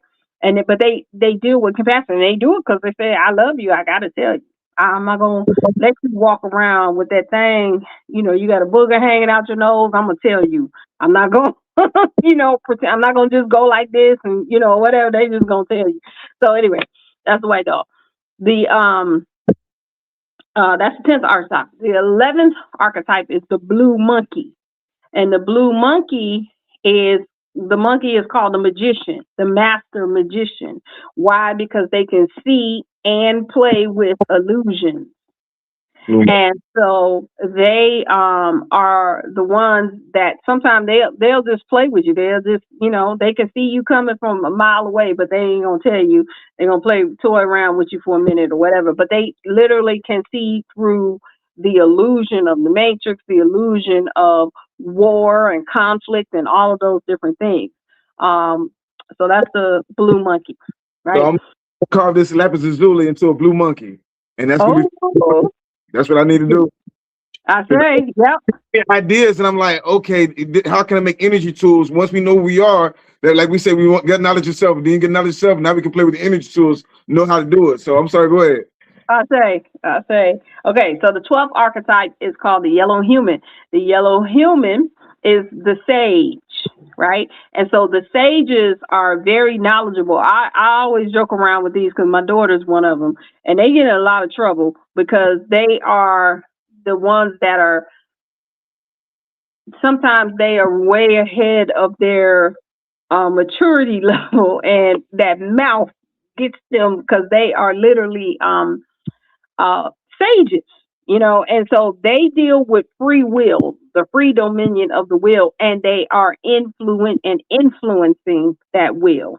And so sometimes they can be, pushy or whatever. And I just laugh because the mouth really gets them in trouble. And I said, man, if there are any in our generation, I'm telling you, these are the people that's getting spankings all the time because that mouth would get them in trouble, right? So that's the stages. That's the 12th archetype. The 13th archetype, that's you, Orisha Stowe. That is the Skywalkers. And the Skywalker is called the prophet. The prophet sits in the seat of power in the court of prophecy, right? And so prophecy is like destiny. And so these are like the people who dream dreams. Like they know what's going to happen. They might see it, the pre-coms, right? They'll see it before it happens, and maybe even years before it happens. Mm-hmm. And so the Skywalkers are the prophets, and so I don't want to get tied up in there. I'm gonna keep going. We keep moving. So then you have the next archetype is your wife's archetype, right? That's the 14th archetype, and that is the white wizard. And I always joke about this because I'm like, not wizard like Gandalf and Harry Potter and all of those. They call it the wizard because they use the jaguar. And the jaguar was a mystical creature to our ancestors because of their habits. And so the modern translation is that's the wizard. So the white wizard is timelessness.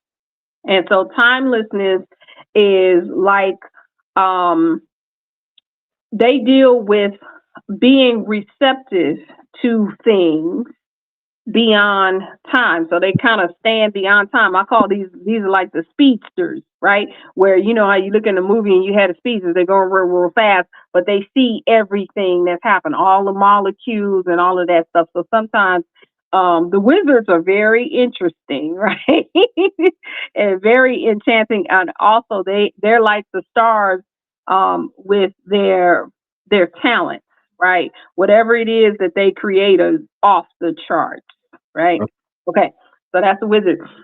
Then we go to that's the 14th archetype. The 15th archetype is the blue eagle.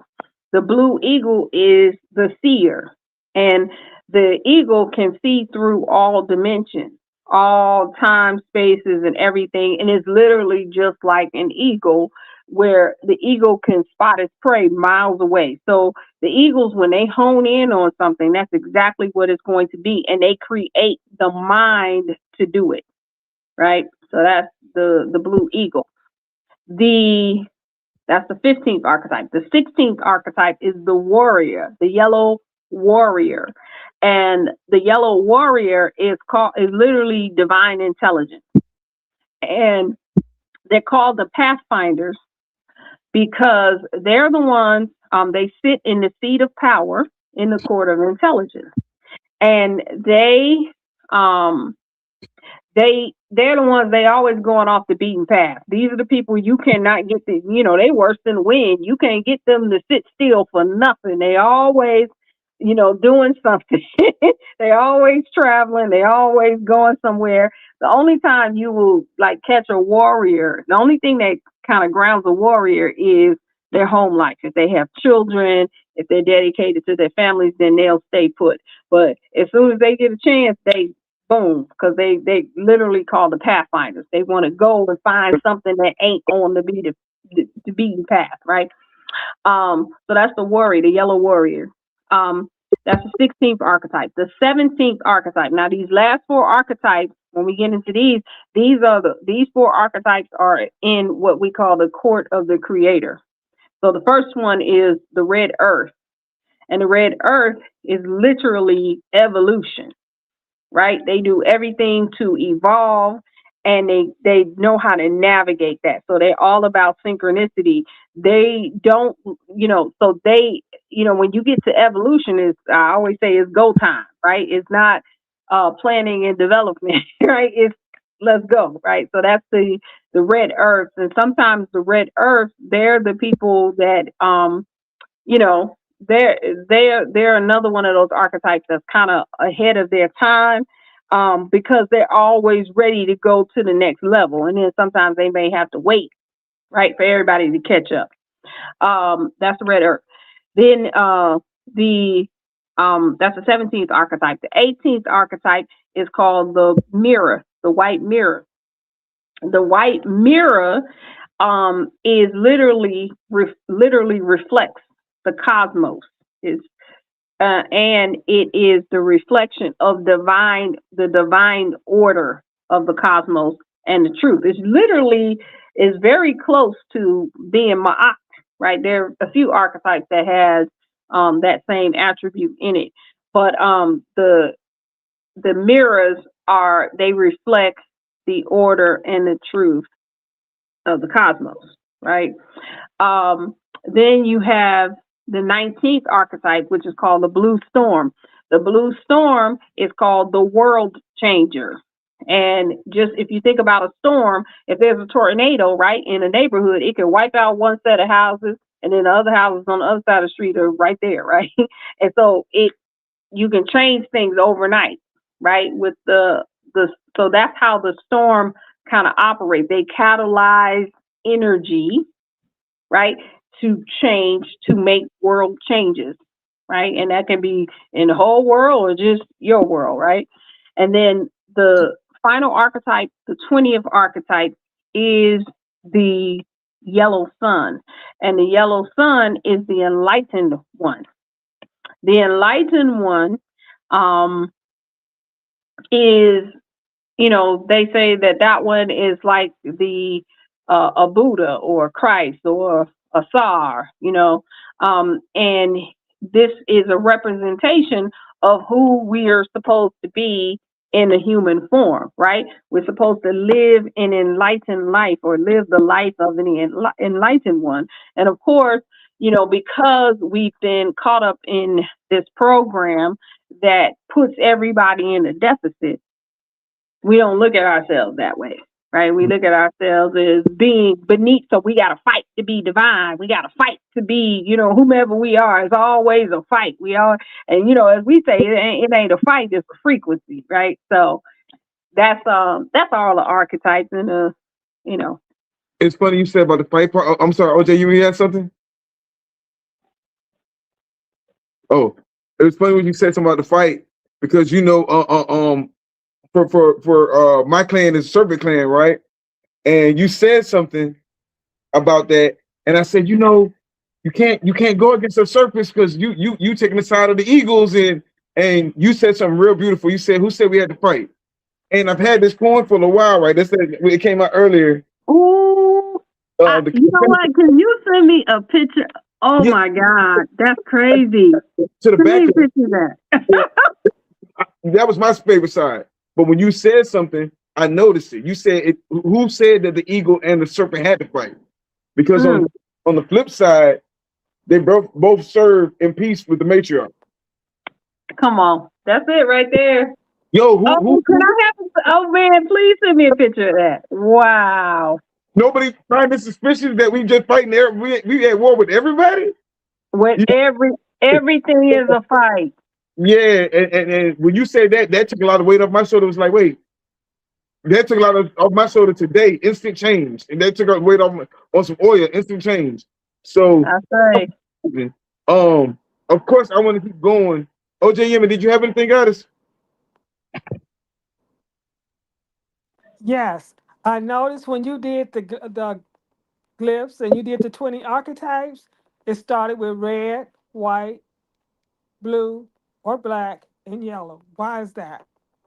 Because that's how they go. Huh? I'm sorry, I didn't hear the last thing you said. No, and then I guess we can be done after you explain, the color. And, each one of those colors, maybe you could tell them what that color, well, you told them before, but now I think they can associate it better because you've given them the archetypes and the glyphs. Right. They are, that's so like it. The red initiates. Right. So depending, like I said, depending on which color it is, that's also an attribute, or I call them specialty. See, when you were listening, right? Everybody that was listening, even with the tones, you probably say, "Hey, you know what? That I do that," and then you might say, "Oh, I do that," and then you know what? That sounds like me too, right? And the answer to that is, yep. But we each have a specialty. We each have you do have all of those attributes, but we have a specialty, and it's kind of like our default, right? Like for example, I'm the wind, right? And I'm the youngest in my family, and my sisters, they said, "Yeah, I remember when you was little, you just was talking. You just kept talking." And I was like, "Really? I don't remember that." They said, "Yeah, you just talk. And I'm like, "Okay." And here we go. The wind is the communicator, right? Or the voice of the creator, the voice of God. That's what it does. And I knew from a young age that I was like a minister, or I didn't know the word priestess. In the church, priestess, that's the devil, right? But I knew I was supposed to be a minister or something. I was always a spokesperson. Even when in my corporate life, I was the high priestess of, the consulting world. Whatever it was that I did, I was always the spokesperson. And so this is how those things, this cosmology relates to us, right? Because it helped, like, Ojayemi was saying, once I got to this cosmology, I've been in many, it allowed me to settle down into really being in alignment and embodying who I've always been, and then being able to expand it. Because like people say, you just yeah, I do. I sure do, and I'm gonna keep on doing it, right? That's what I do. That's my specialty, right? So, yeah. Goddess, have you read this book yet? I know OJ, you haven't ready to get out of here. Have you read this yet? This is Mm-mm. a book, and in there it Oh, talks about how the Olmec are the original serpent people or the Naga people in the Okay, I community. didn't hear you. I'm sorry. Was that OJ? You mean? You said something? she said No, she I didn't didn't hear hear you. What you you. say? Oh no, I was saying I was talking about this book, and in here it has a lot of great information on the Olmec. And I know we didn't really go well. We did go deep in it, but that's just how amazing these ancestors are. And they don't want you to say that they're our ancestors, whatever, whatever. But at the same time, they got locks like us, even on their glyphs. They got. That's why I wanted to talk about the glyphs and everything else, and how amazing these people were. They came down there and stole the stones and tried to cover it up and everything else, but they got glyphs. And the glyphs have been read, they've been translated. The first thing these people will tell you, they'll look you dead in the face and say, this is the mother culture, but they have no written glyphs. Then they'll say, oh, well, we got glyphs, but we can't translate them. And then they'll say, well, we actually translated them 50 years ago, but so which one is it? Y'all lie so much. You know what? Yeah. Don't even, y'all got that. But they also have an Olmec head right No here. war. We all know that when the Spaniards came, the Mayans were brown. So we know when the Spaniards came in and conquered Mexico, it changed the complexion. It changed everything. Mm-hmm. And some people cannot go back to and live their truth, but that's okay. We live in it, our truth. We don't need them. We don't, like I was saying earlier, what is this whole thing about? Arguing about, what is and what's not and all of that. It all comes from being, in a war culture, a warring culture, where somebody has to win and somebody has to lose, or somebody has to be the conqueror or somebody else. So if it and I always talk about these calculations. So you make a calculation. If everyone were to what they're afraid of is that if everyone were to admit that you're not on this planet unless you came from somebody that looked like the three of us on here, right? Then it's an if then statement. If that is so, then that means what? Right? And usually that means that we're bigger, better, stronger, superior, boom, boom, boom, boom, boom. But what if there's another option for that? That it just means Yes. that now we have the opportunity. What if it's an opportunity, right, to amplify all the power, or all of to restore the attributes of everybody on the planet? What if that's what it means? Not conquering, not Oh, better, sure. not, or whatever. And nobody gives anybody that option. So that's why they fight, Now I right? say you asked me earlier about that why we are fighting. That is the eagle culture. That's their whole culture. Always been their culture. Think about it. All they try to play us like the eagles are honorable, but the eagle, that's the United States. Go out, seek it, conquer. That's Iran. Go out and think about it. Every time you see the eagle, that's why you see the eagle in Mexico. They got the eagle killing the serpent and everything else. The serpent clan don't be on that shit. But I Mm-hmm. say also, if you look at the calendar, right, the Olmec calendar, there's two deities at the bottom of it. It's a dark Mm-hmm. Olmec and it's a light skin, a 6 ether Olmec. And then, I mean, I can show it to you real quick. But Mm-hmm. look at the calendar, and we don't realize how much is really on there. I might need to turn the light on. But can you see this? Okay. Yep. Mm-hmm. You see that at the bottom?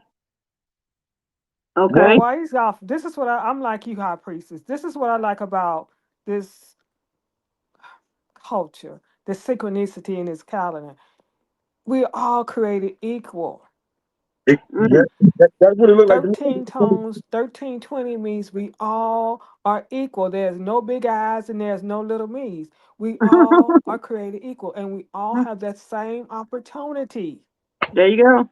And that's one of the reasons why I'm so deeply and dedicated to this cosmology. Yep. Yeah, you don't. There's no one It's greater. We all have the same opportunity. yep. Unify. Yeah. Yep. It's just a function. You know what I'm saying? It's just like you don't have to fight over nothing. It's the reason people fight is because they in deficit. See, they wanna say it's power, but no, it's deficit. You have to take somebody out because you Yes. feel deficient. And if you don't feel deficient, then you just like, oh, okay, well, I'm over here being this, and then this person over here being that. Now, what can we do when we unify and become one, and we can experience something totally different? We've already been through enough cycles of war and all of this stuff. Like, we already know what it is, we know what it's going to do. And so, when are we going to stop it and give another option? Like, that equation doesn't have to happen. If you are this, then you're superior. How about if you take that out? Now you have an opportunity. If you just absorb, like, and here's the thing: like the people that want to fight about it, it's like, why would you want to? It's like you're fighting to align yourself with the most. Like if we have to show up in the galaxy, and talk to high frequency beings. You know what I'm saying? And they'd be like, "What's wrong with y'all on this?" Like that's embarrassing. Like we don't really want y'all. It's like the room where you got the door closed because you don't want nobody to go in there. Why would you want to align with that? Because it really makes no sense. The way that this world has been, it don't make no sense anymore. And so if we had to show up in the galaxy and everybody's showing they people, and you got these people and they can, make flowers grow out of their fingernails, right? And all we got is, oh well, we don't like these people because, they we don't like their lips, or we don't like their noses and stuff like that. So we took their noses off because we better, we took over their culture. Like, and they be sitting there looking at you like, really? Why? How did they get here? Like, what? Who let them in? You know what I'm saying? Like that's what we fighting over, to be that person. How about we if we're gonna fight over something, to be at a frequency that doesn't even allow that to exist anymore. Ashe. I say. Ashe, Ashe, Ashe. Oh. That's why I like having these shows. And I'm sorry, I know OJ, you're ready to go, but that's why I like having these shows, because you just gave them a code. We talk about having a community and creating community, and it's happening. We're not even in the same space. Like talking about how what we ain't doing no more. We have a whole community of great people that's actually doing. Now we having the codes, and these are the codes they've been trying to hide from us. They try to take the land from us, we taking that back. They try to take the artifact from us, we taking that back. They took the gold and silver from us, we taking that back. Now we taking the ancestral knowledge. And that's like super important. I know we can talk all day and tomorrow, but that's why I say before we go, can you please tell us the just some of the quotes that are on those on the glyphs on the headbands, to let them know who the people are, and then we'll get out. And also let us know again, how do you even get a galactic signature reading by you or who do we have to talk to about that again, and how we get your calendar again? And like this is something that if we study, this is our own language. We always talk about we don't have a culture, but yeah, we do actually. You know what I'm saying? So I say. So yeah, definitely. Just you can go to the website and just find about anything you want. And when you go to the website, there's gonna be a little chat box that pop up, and you can just say, hey, I was on the show, I saw High Priestess, and I want to figure out more, and then we'll get right back to you. So it's melanatedimmortals.com, huh? I'm sorry. Which say it again? melanatedimmortals.com, right? You go to that website. When you go there, there will be a little chat box that comes up. and you could just put anything that it'll come. We'll get all of those messages and say, you know, you want to get reading, you want to learn more, you want to, you know, and then you can also join the email list. And you know, you'll know we do a session every Friday. Every Friday we do a session where we talk about whatever plasma or day that we're on in the olmec calendar. We talk about that. We break it down into you know, like I said, in practical information so that you can apply it to your everyday life. Every 13 days, I'm gonna say days instead of plasmas, we do what's called a chant call, and we bring in the new cycle. That's every 13 days. And then every Sunday at 6 p.m., we do what's called the melanin frequency. And with that one, we are practicing 52 acts of unity. And so you definitely want to get in on that. And this is a great time to get in on it, because I know a lot of you probably already know Dr. B. Sirius. He's going to be on our next two melanin frequency shows, and because he got a new book out, and then he got a parasite cleanse and all of that stuff that's off the charts. So he's gonna be with us for the next two cycles. So here's some of the heads. All right, we got Pole Tutu, and it says the Holy Tutu. I think you mentioned that. You got Tay Tay. Well, I don't know if I'm saying this right. Like, you look, Tay Tay, that's like one of them names we be calling people. Oh, you know, that's Tay Tay, right? Tay Tay literally means the very honest, right? I don't know if I'm saying this right. I la Jayo, and it says, thou art firmly situated with divinity. Like, whose name? Like, who named them? I want one of these names. I can't hear you. It wasn't a name, it was an attribute. Those are spells, abracadabra. We don't be on. If we're gonna get back into the culture, they weren't just saying names. When we watch the movies and we watch the red man put themselves in the movie, the Mongolians in there, what do they say? They'll name themselves after the attribute of the creation. If we want with the creation, you know what I'm saying? Those are tones. If you're in your right tone and they probably was on a high frequency, they're living by that. Bro say, I am the one of the supporter of the mystic order. I'm obedient to the law. I came to bring the law. You see what I'm saying? Come on. That's it. That's it. Yep. Paul Gagbe, pure righteousness. Right? We actually when we do our chant calls, we've used Dr. Winter's books, and we came up with a chant that we use when we bring in these cycles, and it is real.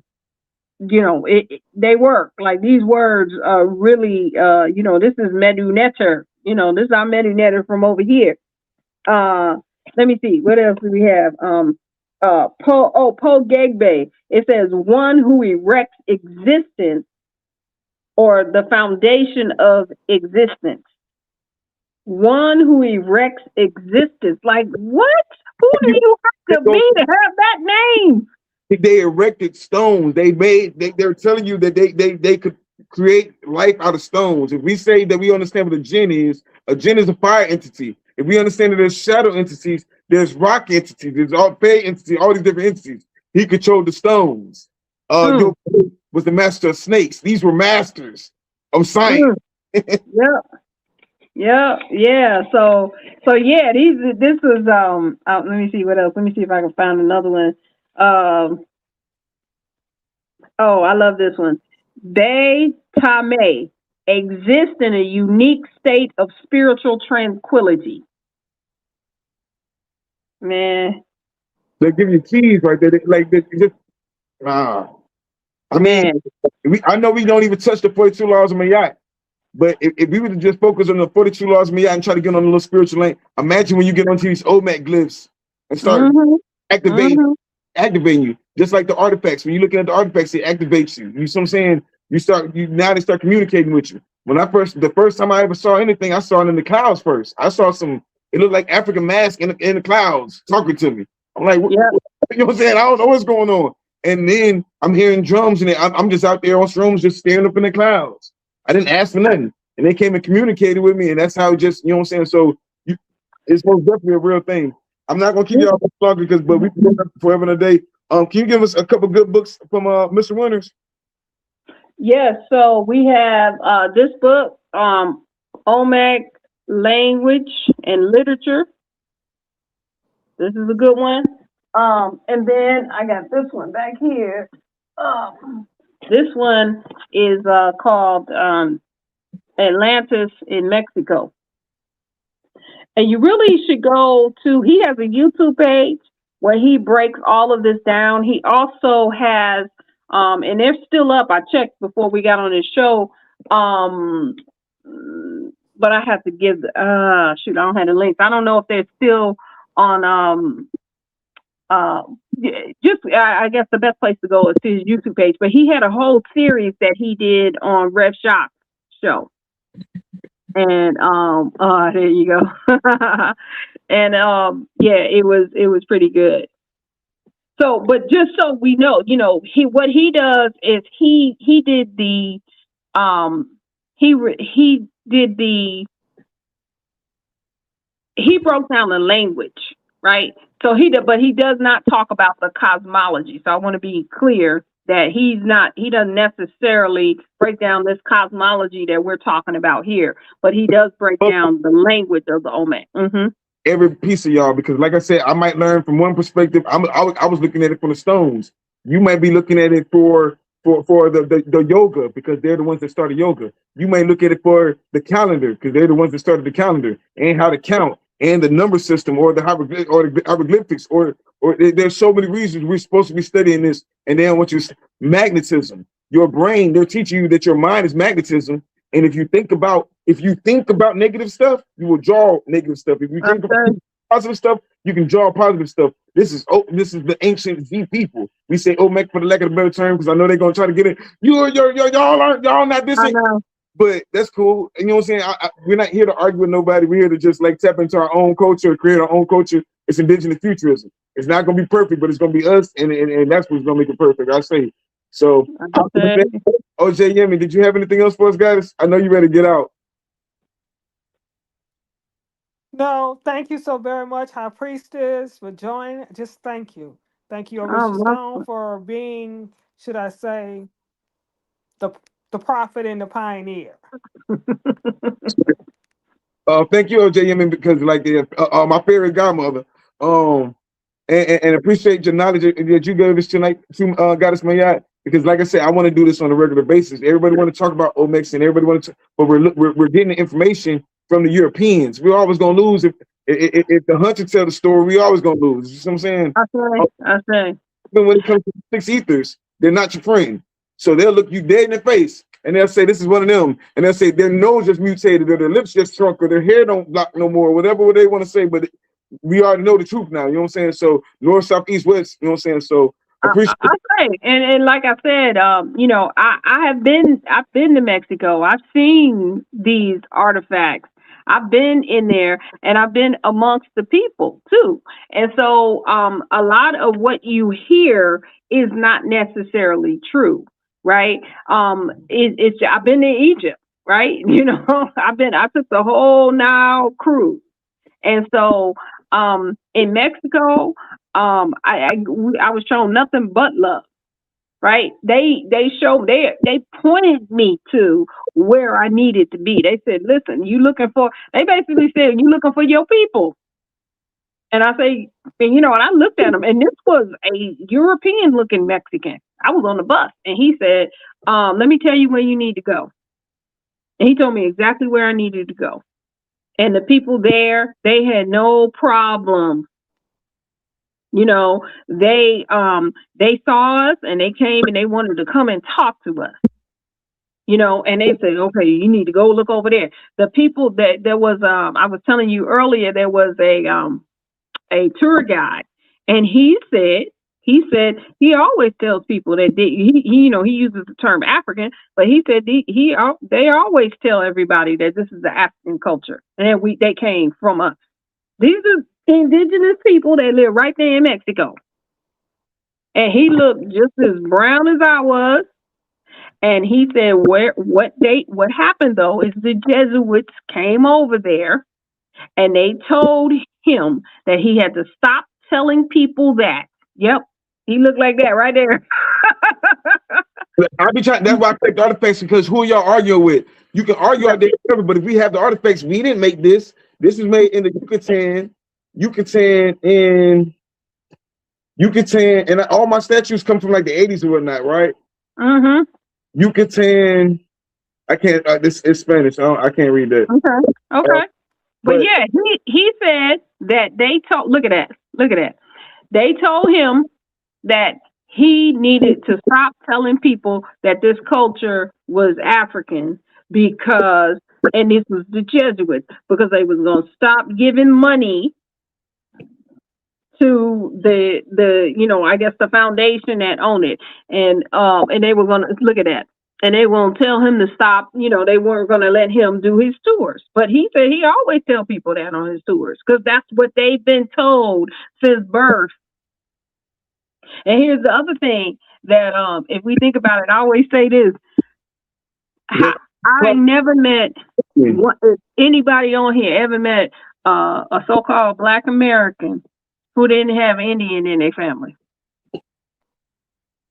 I ain't met one. Everybody got some Indian in their family. They always say, oh, yeah, my grandmother, my great-grandmother, and everybody got that picture of their grandmother or their grandfather, and they dark-skinned, and they got 2 ponytails, and they got the same face, right? We all got that picture, right? And so, come on, man. This is, we don't need to go any further. We just need to take that energy and expand it. I used to say, when I was initiating and I'm a Kemetic priestess, but I also have some initiations in Yoruba and some other things. And I remember saying, "Hey, what? When you go to Kemet, right? Every deity has its own area, right? Tahuti has an area, Aset has an area. You go to Nigeria, you got Ila Ifa, Ila Oshun, all of them had their areas, right? So I said, don't we have that over here? So what's the energy for Illinois? What's the energy for, Maryland? What's the energy for all of these? Why don't we raise up the frequency over here? Because see, we ain't using what we got here in North America. We was here too, and there are divine entities over here. Why don't we raise up those frequencies? Man, they kicked me, you get kicked out of the church. I got kicked out of many orders because I was saying that. I was like, what's the name? I'm over here at the time I was in North Carolina. What is it? Is it Yamase? Like, let's go and let's raise up these frequencies over here. And it's not in disrespect. Like I said, it's not instead of. In addition to, we can keep calling on whomever else we calling on. That's fine. In addition to, let's learn the names of those that are in our areas and start building up those frequencies. Quetzalcoatl, this is the land of plume serpent. Once we tap into that plume serpent or that mother serpent, whether it be Nabala, Quetzalcoatl, the rainbow serpent, Itahuedo, whichever one you want to tap into, this is the land. We are the serpent people. I know they don't want to acknowledge that, and let's call it Nagas if that makes you feel better about it. Real quick, also, OJ Yemi can bear witness. They got an Olmec head in Chicago. I'm about to go down to check it out myself, but they said they got an Olmec head down here in South Florida. Then they also got an Olmec head in Ethiopia. I'm like, yo, wait, when did they just start printing these? When did they just start printing these things out? You know what I'm saying? And people don't know how holy Chicago is and all the different things Chicago got going on. That's why I'm from Chicago. I was born in Chicago. Yeah. So low. From Chicago. You know what I'm saying? Well, y'all know. From Chicago? No, she from Chicago. I didn't know they had an Omega head though. Nah. So, but that's we'll say that for another time. That's recently what's it? Film Museum. Okay. So if y'all Oh, go out there, please take some pictures over there by OJM. You also sent me some amazing tobacco. What was the name of that? Machu Picchu. That is the most, like, I'm still learning about it. You said we can drink that as a tea? Yes, Machu Picchu is Peruvian. Um, it's native to their culture, and it's spiritual. It feels It's amazing. it's really for rituals and ceremonies. okay. Um, Also, the Amazonian, all of them use Machu Picchu. They might call it a different name, but they all use Machu Picchu. They know how the power of tobacco. Mm. Try it as a tea soon because I've been on my little tea journey. But it feels amazing. Like you can feel it going through your whole body, and you don't cough. You don't like. I really was like, damn, I might stop smoking everything else and focus on this. It feels amazing. It's It chill. actually heals the body, It calms me the down. body and the mind and the spirit and the soul. I see. So I appreciate you for I'm that. going Thank to you. send you some HP, Okay. All right. All right. It's Monday, so big but shout out. I got to, you have to catch it because you can't always find it, and because it goes when it comes in. But Okay. it's sweet. Give some to your ancestors. You know they call us tobacco chief Indians. Give some to Papa Legba. He been put his own game, told us about copper and told us about some tobacco. So whatever we want to call it, it's an energy. The energy don't lie, energy don't change. So peace and blessings, guys. Thank you to the tribe for everybody tapping in with us tonight. I know they got a great lives going on tonight. Please tap in with Young Elder and Brother Rod. They doing some amazing over there. Go check out them brothers. OJ Yemi, what can we do to support you or the tribe? You need anything? Unify, I say, unify. I say. Goddess Mia, how can we support you or do anything for you? Yeah, I'm gonna go with the Unify and then go to the website. Definitely we need support with our initiative that we're doing now with Young Melanated Immortals. Also with our Unity. Just we're in the year of unity, right? So we have this whole 52-week thing, and so definitely, just go on over there and check out some things. You'll see what we're doing. Sign up on the email list. That's what we can do. I say, I'm gonna donate some pieces to you because I just to say, like I appreciate y'all for real. Like you have no idea. Like this stuff came by just us taking it by force and not even understanding the whole culture, but knowing y'all not gonna keep it from me. I mean, I'll figure it out later. I'm taking it for now, though. You know what I'm saying? So we appreciate y'all for giving us the wisdom. If you talk to Dr. Clyde, please let him know it's a big respect for him. I would love to have him on and get him on Rod and everything else. And outside of that, I appreciate you. I look forward to having you again.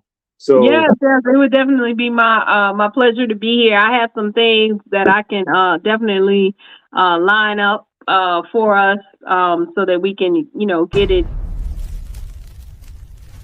Every rap is intentional, a reminder that we are all. I didn't mean to do that. My bad. I said, okay. I didn't do that. 1,000 parts. Go ahead. No, I was just saying, yeah, definitely it would be my honor to come back, and I would love to come back and have a presentation, and then so they can get a visual of what I'm talking about, so that way it will sink in a little better. Yes, ma'am. Again, I thank both of y'all, and I'm gonna get out of here because I know we're tired. I'm over here making mistakes and everything else. So again, love and appreciation, OJ Yemi.